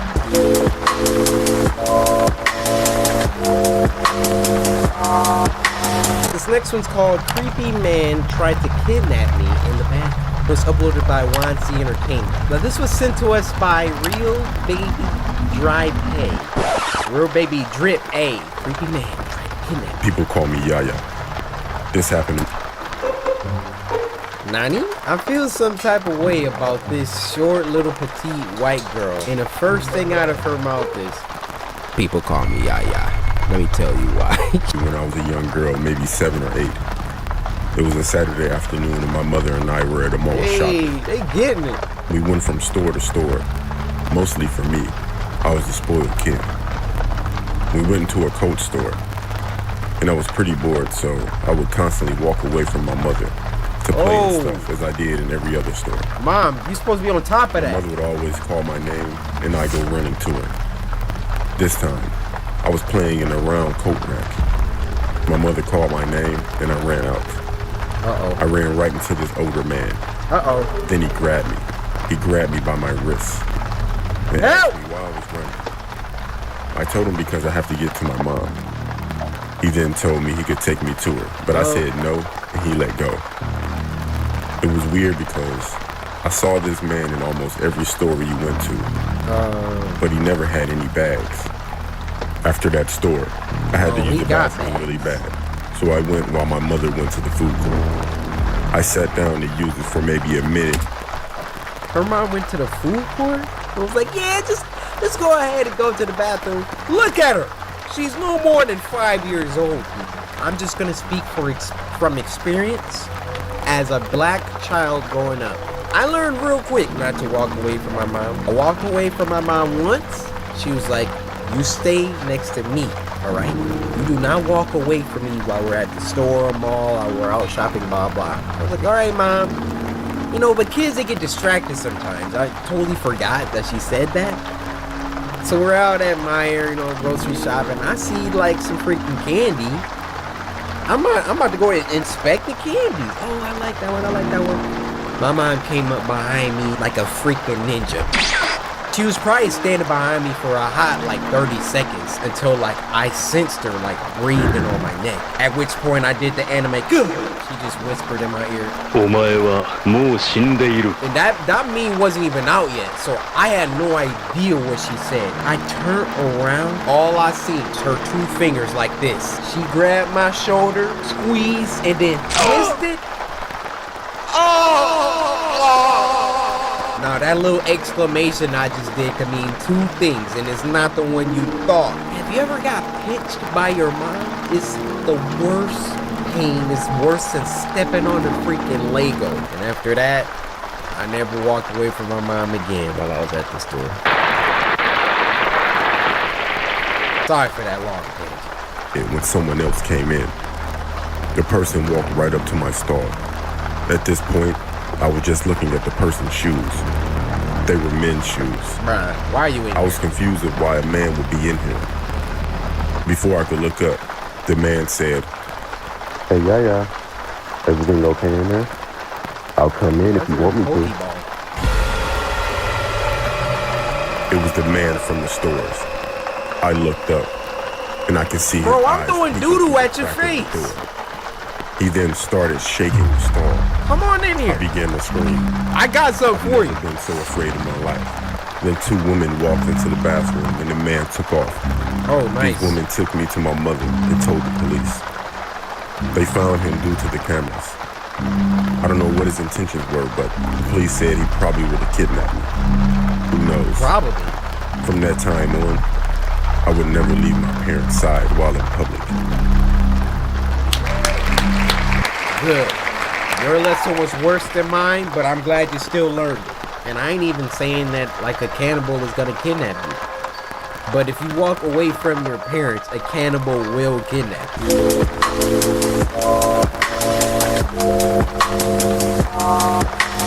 Now the first video comes from Ate herself, Sapphire. Hey Ate, how's it going? Now, this one is called I'm a 911 operator, and since Ate Sapphire herself sent it to me, we know this one's gotta be good. Hey Ottings, it's your Ate Sapphire. Before we start today's Hey, episode, Ate. I want to tell you about one of our sponsors this week. Oh, I cannot do that for you, sir. I am not taking my eyes off this thing. Never lose sight of the target, alright? As soon as you turn around, he gonna be 1 foot or 1 hand closer. Get it? Because he's walking on his hands, not his feet. I really do this. That's a lesson for y'all, man. Never take your eyes off. You know, if you're back against the wall, honestly, you got nothing to lose. Like, you're dead anyway.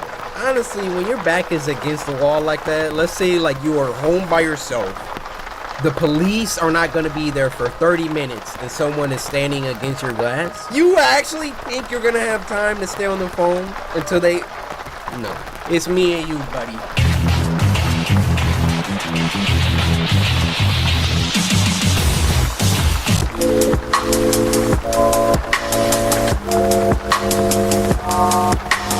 Now, I'm nerding out on this one because that's freaking me. This next one is called Cory Kenshin Animated Spooky Scary Sunday. This gotta be the coolest.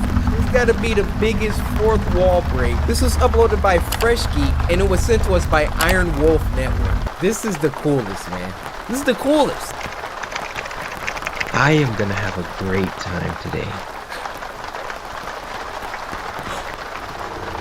I love spooky stuff. The accuracy! The accuracy! I love Spooky Scary Sunday. Do you?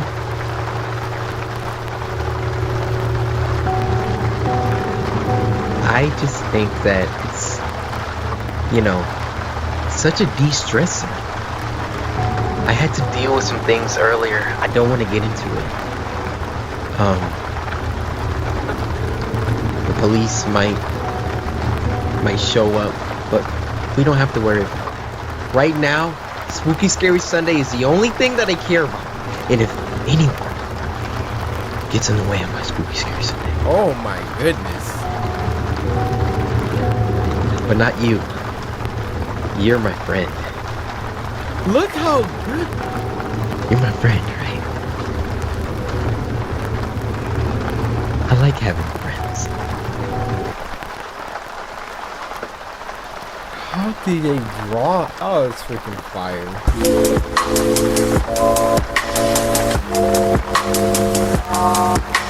Now this next one's called I Stayed at a Creepy Old Lady's House and Then Escaped. It was uploaded by Stephen D. Now this was sent to us by my sister, who is a avid Cory Kenshin fan. Not a big Cory fan though.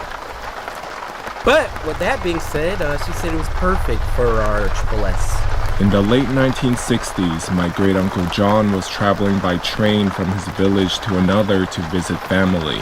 He had to change trains at one point. This guy narrating feels, In the late 1960s, my great-uncle John was traveling by train from his village to another to visit family. He had to change trains at one point and was dropped off at what amounted to a platform in a hut in the middle of nowhere.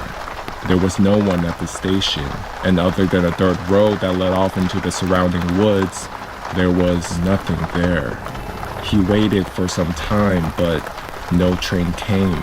It was winter and getting colder and darker, and just about the time he started worrying about a place to stay and some food to eat, an old woman appeared out of the twilight. She asked if he was waiting for a train, and when he said he was, she said it wouldn't be long until the following day. She asked if he needed a bed for the night, and offered him a meal and a room at her house. He was glad to accept her offer and stay out of the cold. He took his suitcase and they set off together down the dark road Why were into the you walking forest. out here, It Grandma? was more than an hour away, and by the time they arrived at the woman's small two-story house, John was tired and hungry. They went inside and the woman lit some oil lamps and warmed some borscht for them. John finished his soup and asked where he would be sleeping. She led him up to the stairs to a tiny room with a window that contained a single bed and nothing else. He thanked her, They said goodnight and she closed the door. He did. Then she locked it, leaving him in the dark. Somewhat creeped out by this, John called to her, but she didn't answer and he heard nothing else. Figuring he would deal with it in the morning and that she had probably done it by mistake. I gotta pee! John set his suitcase down and laid on the bed. Before he could fall asleep though, he felt the urge to pee and got out of bed hoping to find a chamber pot or something he could pee in. He got onto his hands and knees and began to feel under the bed in the darkness, thinking that's where the pot would be if there was one. So the 60s. Who's that? He found the body. John went right to the window to see if he could exit the room that way. It was nailed shut. Bro, I'm he knew that breaking if it! he remained in the room, he was probably a dead man. But if he broke the window and tried to get out of the way, there was a good chance that the old woman would hear him and come into the room before he could get away. So he did the only thing he could do. He pulled the body from under the bed, heaved it onto the mattress, and covered it with a blanket. Then he got under the bed and waited. Sure enough, about an hour later, he heard footsteps coming slowly up the stairs and then toward the room. The lock clicked and the knob turned slowly. In the gloom, John saw someone moving toward the bed. Then he heard several sickening thuds. The person had bashed the body on the bed with a large crowbar, which then dropped onto the floor right in front of John. There was silence. Then the person went out the room and the door was shut again. John moved from under the bed and took the crowbar and was able to slowly pry the window open. When the window was up, he threw his suitcase out and dove through himself, not caring what was below him, only worried about what was behind. He landed without too much injury and began to run into a field behind the house towards some light in the far distance. It turned out to be a highway with some military and transport trucks on it, and luckily John was able to get a ride to another village where he could catch a train. He didn't bother reporting what had happened to the authorities, since at that time in the USSR, there was a distinct chance he would have been the one who got into trouble. He just thanked God he had escaped and decided that the next time he traveled to visit relatives, he would take another way. Dude, I would have broke that window so quick. That would have been my first idea. But then I would have had to outrun some guy. I thought it was just going to be the old lady. Some guy came in with a crowbar.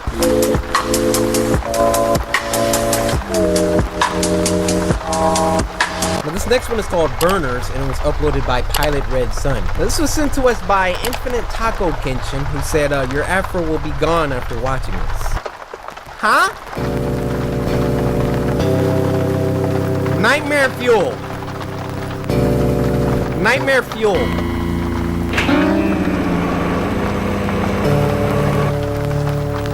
If the popcorn catches on fire, just let me know. Looks fine up here. What are y'all sending me?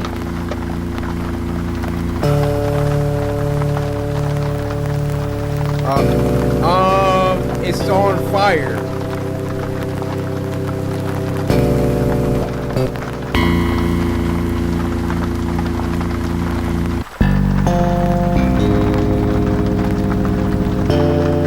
What is this? What is this?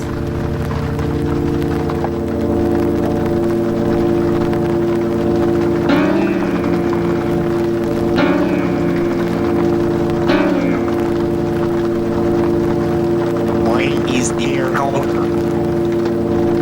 It's a chronic buildup of my favorite iron dust.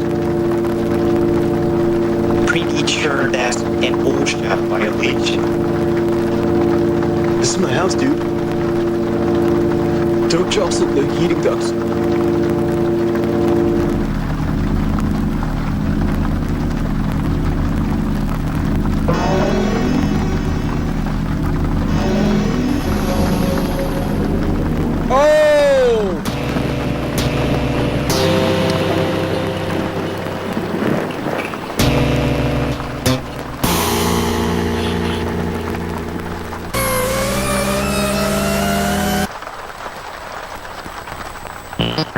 checking for estimates.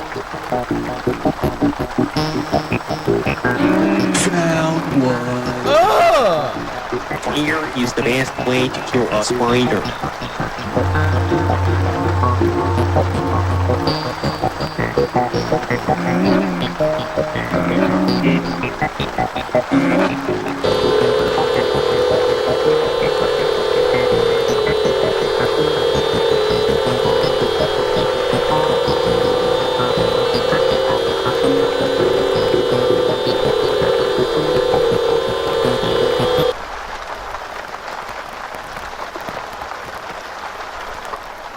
For Toilet, the ABCs of Death, uploaded by the evil genius himself, Lee Hardcastle. I'm gonna just give y'all a warning now. Lee Hardcastle, one of the most, you know what?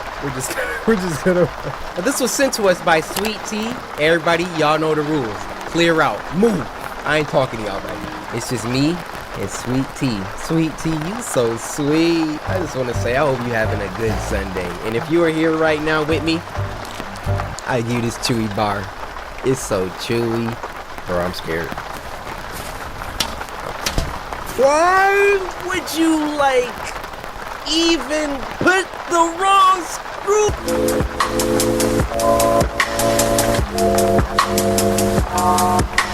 I guess my boy got what was coming to him for what he did to them hamsters. The next one is called Afternoon Class, animation short film, uploaded by Osworld. Now this was sent to us by Master Yuki, who creepily said, "Oh, you enjoy your sleep tonight." So I don't know if that's like a message or if that's like a foreshadowing. You got cameras in my house, Yuki?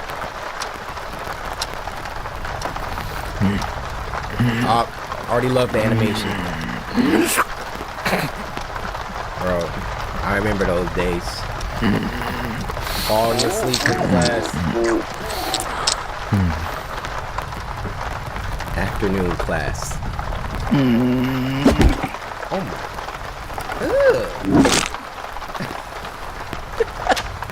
How the whole class knocked out? Why is the teacher not even talking?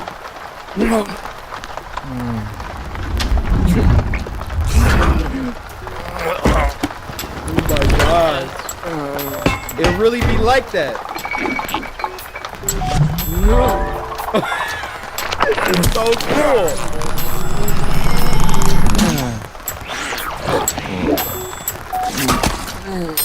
Oh my gosh.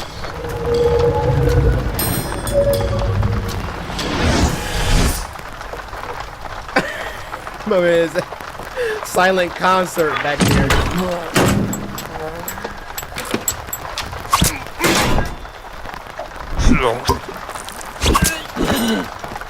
Bro, he's really stabbing himself?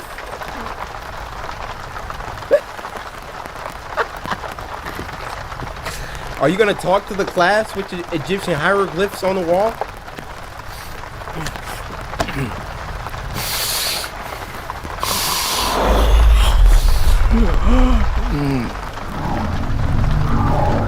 He's losing it, man.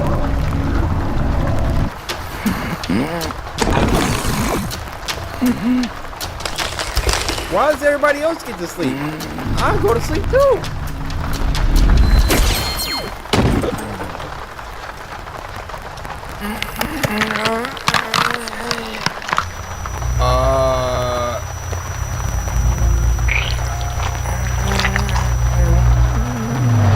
Heck?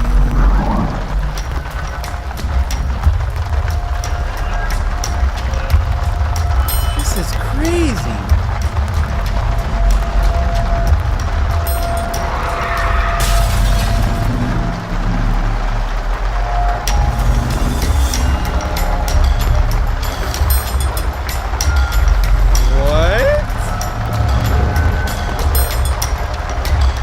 I hope this is like a dream, because he's like assaulting people.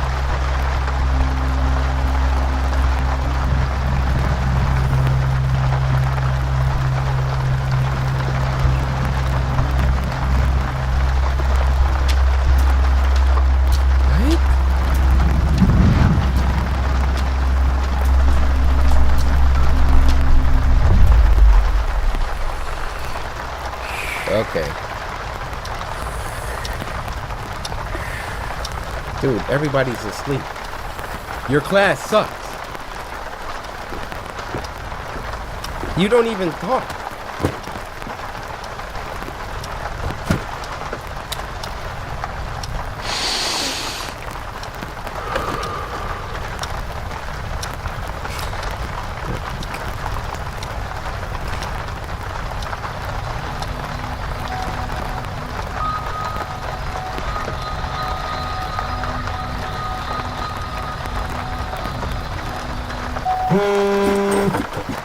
Okay, that was a nice little break from the spooky, I guess. Animation was really good.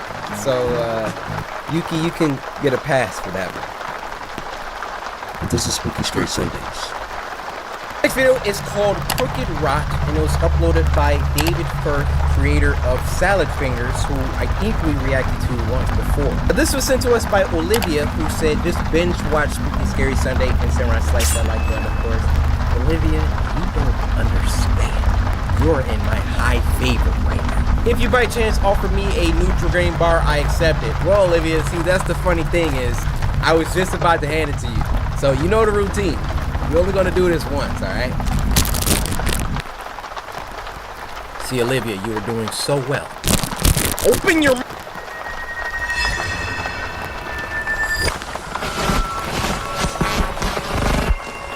What you got us watching, Olivia? What is this? What is this?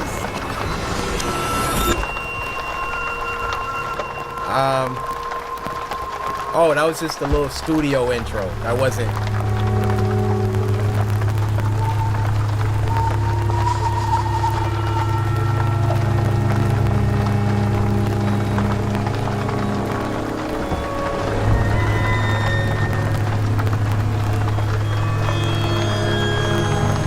This about to be nightmare fuel.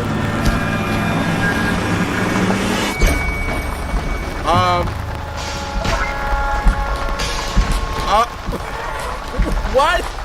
Why is he clapping? What the frick is this?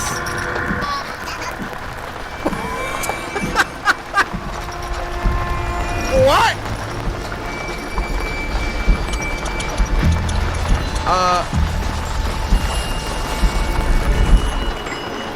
What kind of fever dream are we having?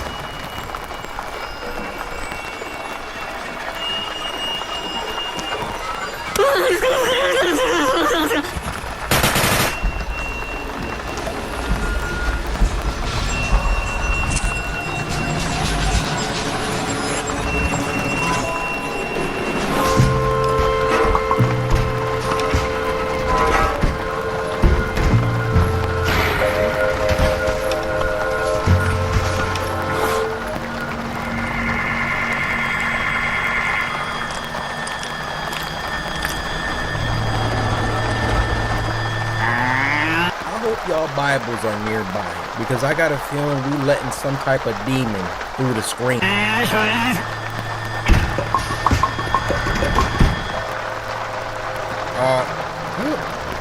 are you salivating? What?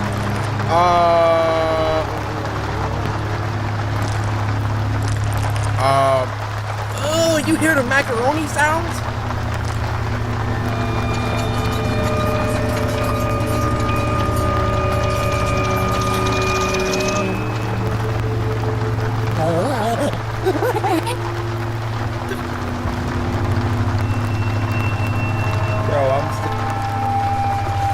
What do you got us watching, Olivia? What is this? Like, for real? I'm not playing anymore, Olivia. What is this?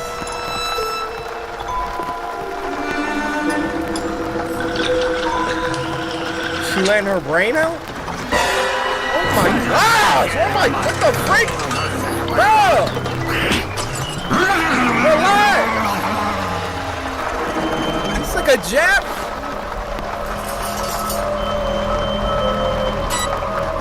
No, thanks. Nope, change the channel.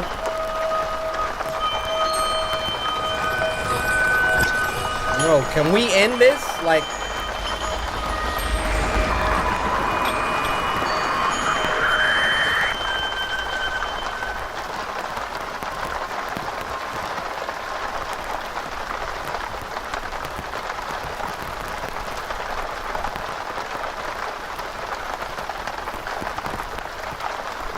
Innings FNAF VHS, and it was uploaded by Joe Lonnie. Now this was sent to us by Hi, who said this is the scariest FNAF tape they've ever seen, and I will love it. You better. Well, dang, what happens if I don't? So I'm gonna need y'all to forget that ever happened.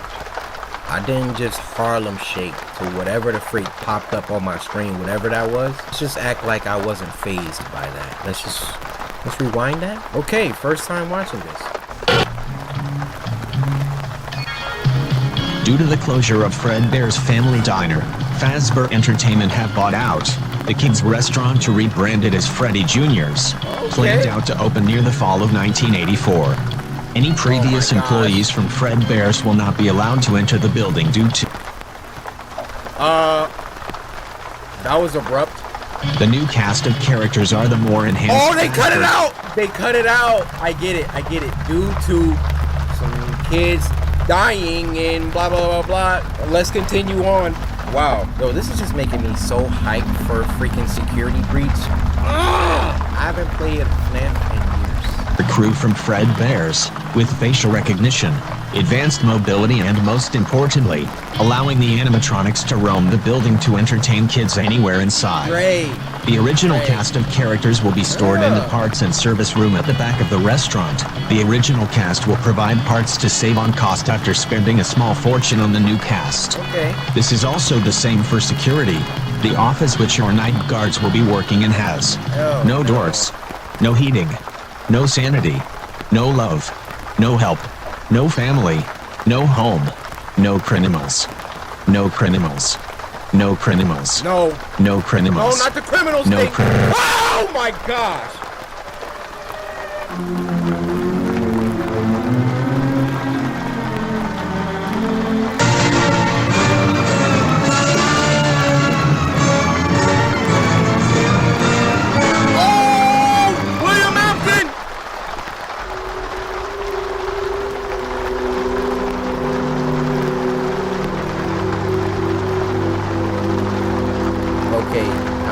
This is the best FNAF tape.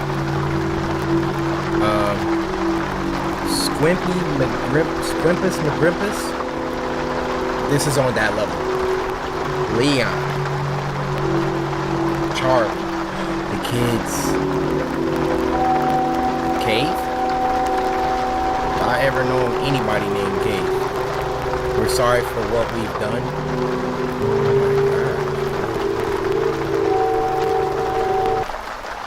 End it, please.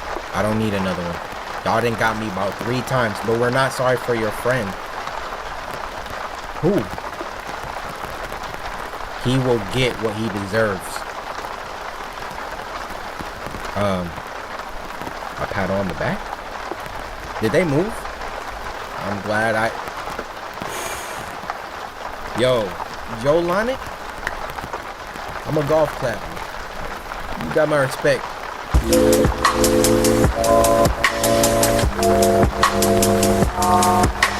Now the last one for this week, and it's a long one, is called A Manchester Horror Story. It was uploaded by Llama Arts, who hasn't been on the channel for a while. How you doing, Llama Arts? Hope you're doing well. Now this was sent to us by Sierra over on Twitter, who said, hello from Brunei?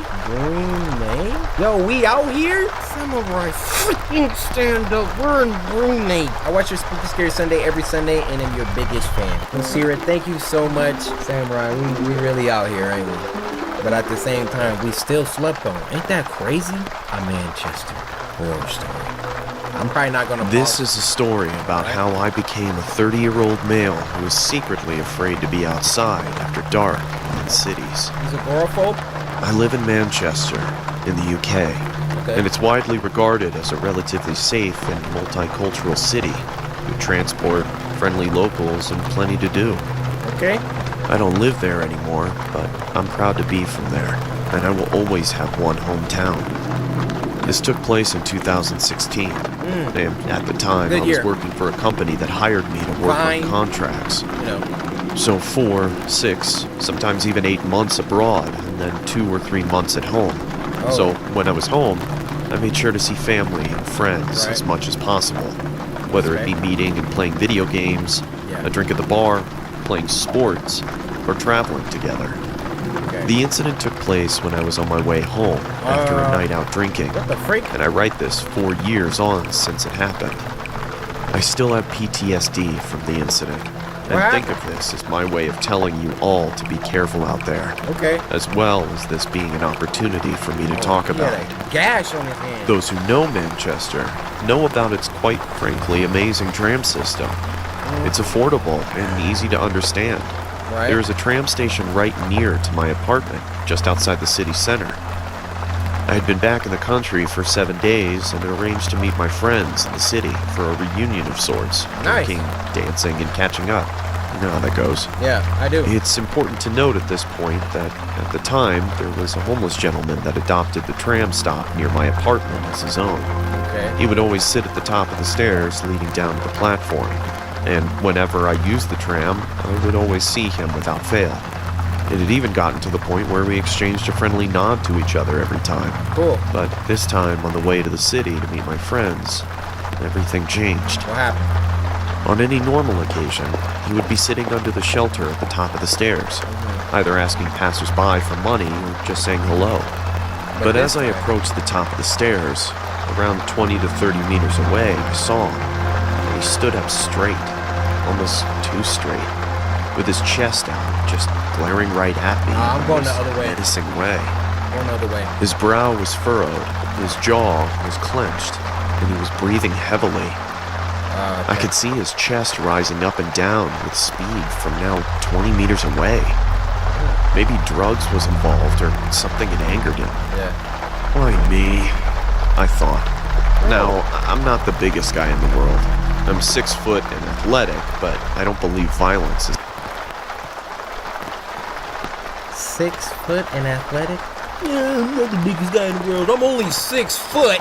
If you 6 foot, damn bully, try again. You're doing it wrong. I'm not the biggest guy in the world. I'm 6 foot and athletic, but I don't believe violence is the answer in any case. Hey, I too, but I'm not sometimes you easily gotta resort to intimidated it. at all. Alright? The way this guy looked at me sent shivers down my spine.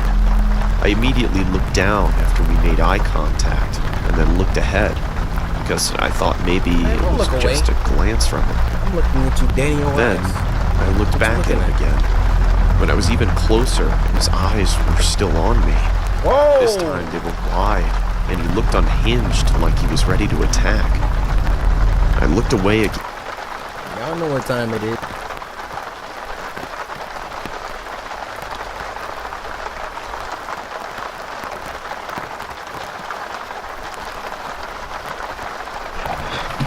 Because at this point, I felt I had to ready and prepare myself for a potential confrontation with this guy. Get ready. Don't When I look was away, close to man. him, I looked back again, and he took a step forward, watching my every move, looking me up and down as if he was assessing my weaknesses. As I approached the top of the staircase, he was turning his head as I moved. I knew that this was not normal behavior from him, or anyone for that matter. I thought I have to address this, because he's freaking me out, already passed so I him. stopped, met his gaze, and pointed my body towards him just before I went down the stairs. And I calmly asked him, "Is everything okay, mate? Can I help you with something?" Nothing. I got absolutely nothing as he looked into my eyes. I could hear his fast breathing at this point through his nose, and he looked like he was having some sort of episode. So I moved on and quickly went down the stairs. Get out of there, man. What the f*** has gotten into this guy? I thought. I almost felt bad for him. At the halfway point of the stairs, I looked behind me to see him standing at the top, Bro, looking down. You feeling froggy? Then leap! I could only describe the look he gave me as bone-chilling. He looked like a predator that had found his prey. I kept moving as I didn't know if this guy had a weapon or what his intentions were at this point. When I got to the bottom of the stairs, I turned around again. And to my shock, he had walked 4 to 5 steps down, still standing and glaring at me with the same disturbed and angered look. He was clearly stalking me now. Yeah. I could feel my heartbeat in my ears, and sweat was forming on my forehead and palms. Luckily for me, the platform was very busy, and the tram I needed to catch was approaching. So I quickly immersed myself amongst the crowd of people getting onto the tram and found a seat. Wouldn't you know it? Simpsons. When I sat down and the tram started moving, I looked back towards the bottom of the staircase, and there he was, just glaring at me with this horrific, sinister grin on his face. Who wronged you? I did not feel safe. The entire journey to the city, I felt on edge, anxious, and all I could do was think about that guy. When I eventually got there, my friends automatically picked up on the fact that I seemed a little off. Yeah. So I told them about the situation I was just in, which they just dismissed, saying that I was probably just being paranoid and that he'll be gone by the time I get back home. Well, why don't you come with me I then? agreed with them because I realized that he is usually only there during the daytime, so I enjoyed the night. We all drank, laughed, and even met some cute girls. Before I knew it, I was hammered, to the point where I had to look at my phone with one eye closed. My balance was off, and I felt like I could throw up at any second. It was around midnight and time to go home, so I said goodbye to my friends and arranged to meet the next weekend due to the success of this one. The last tram was approaching, and I had to run drunk as a skunk to make it in time. I got onto the tram, and when I got a seat and caught my breath, I remembered what happened at the tram station on the way back to the city. I felt sober suddenly, and I was honestly on the verge of an anxiety attack, until I remembered that I never usually see the guy late at night, which was comforting for the remainder of my journey. The tram arrived at my stop, and I got off. I just stood there for a second, surveying my surroundings. The platform was empty. The skies were clear, although dark. The air was warm, and the only sounds were the nearby traffic and the tram leaving the platform. I remember it like it was yesterday. I looked towards the bottom of the staircase and the platform leading to the street, and I took a deep breath. I approached the stairs and looked towards the top. Much to my relief, he wasn't there. He laying Stage down one up over. there, so you can't see Stage him. 2 was easy. Get to my building, which was about 150 meters away from the stairs. Okay. As I slowly walked up the stairs, trying to make as little noise as possible, my heart was in my throat. All I could think about was what I would do if he was there. Bro, But I was drunk, and I didn't think fast enough. I arrived at the top and looked to my left. What do you know? He's there. And as soon as I look at him, his head snaps, and he's looking me in the eyes with the same terrifying look, almost foaming at the mouth like he's won a prize. He stands up slowly and turns to face his body towards me. At this point, I realized how tall he was. About 6'2", huge gray and dirty beard, almost skinny with a lean body type. I was almost pissing myself. So to break the tension, I just nodded at him and told him, "Good night, mate." And I walked on quickly towards my apartment. I suddenly heard a deep, hoarse voice say, "You got any spare change?" Loud and obnoxious. Which I turned and replied quickly whilst I was walking backwards. "No, mate. Sorry. Have a good night, though." And walked on again. I was free, and my anxiety was disappearing. All I was thinking about was getting to my building as fast as possible. Then, I heard what felt like the loudest, most aggressive voice ever. "Hey!" I stopped, and I turned around so fast because he made me jump and scared me. He was holding a knife, and it was pointed directly towards me. Run. The nightmare scenario was playing out now, and I held my breath as he walked slowly towards me. Run! Oh, He was definitely sober now, and no, I he's weighed not. up the options. Run. I run and take a risk, or start to negotiate with him. I thought, if there is an ATM nearby, I could get some money and just go home. He was around 5 meters away, with the knife pointing towards me. Yeah, because you're letting him walk I wasn't towards going to let myself die like this. He then said, "I'm going to ask you again. Do you have any spare change?" No, I don't. I couldn't tell whether I wanted to throw up or cry, but I had to get out of this situation. No one else was around that I could see or hear, and it was on me to get out of this. I said to him, Look, there is an ATM. I couldn't even finish my sentence because he had thrown the knife at my face. It hit me just above my eye, cutting me in my eyebrow, taking a chunk of skin clean off, and there was blood in my eye, partially blinding me, and there was blood all over my face almost immediately. I was blinded and breathless. I fell to one knee in shock, and I barely saw the knife in front of me on the ground in my drunken, shocked, and partially blinded state. So I reached for it as fast as I could. But it was too late. He had already picked it up and tackled me to the ground. I yelled a guttural and deep shout for help down the street as he tackled me, holding the knife. A sound I didn't know I was capable of making. But the This dude says some. That's the only sound that will probably just come out of you in an emergency situation. You never knew you could make that sound. Did you hear what I just produced?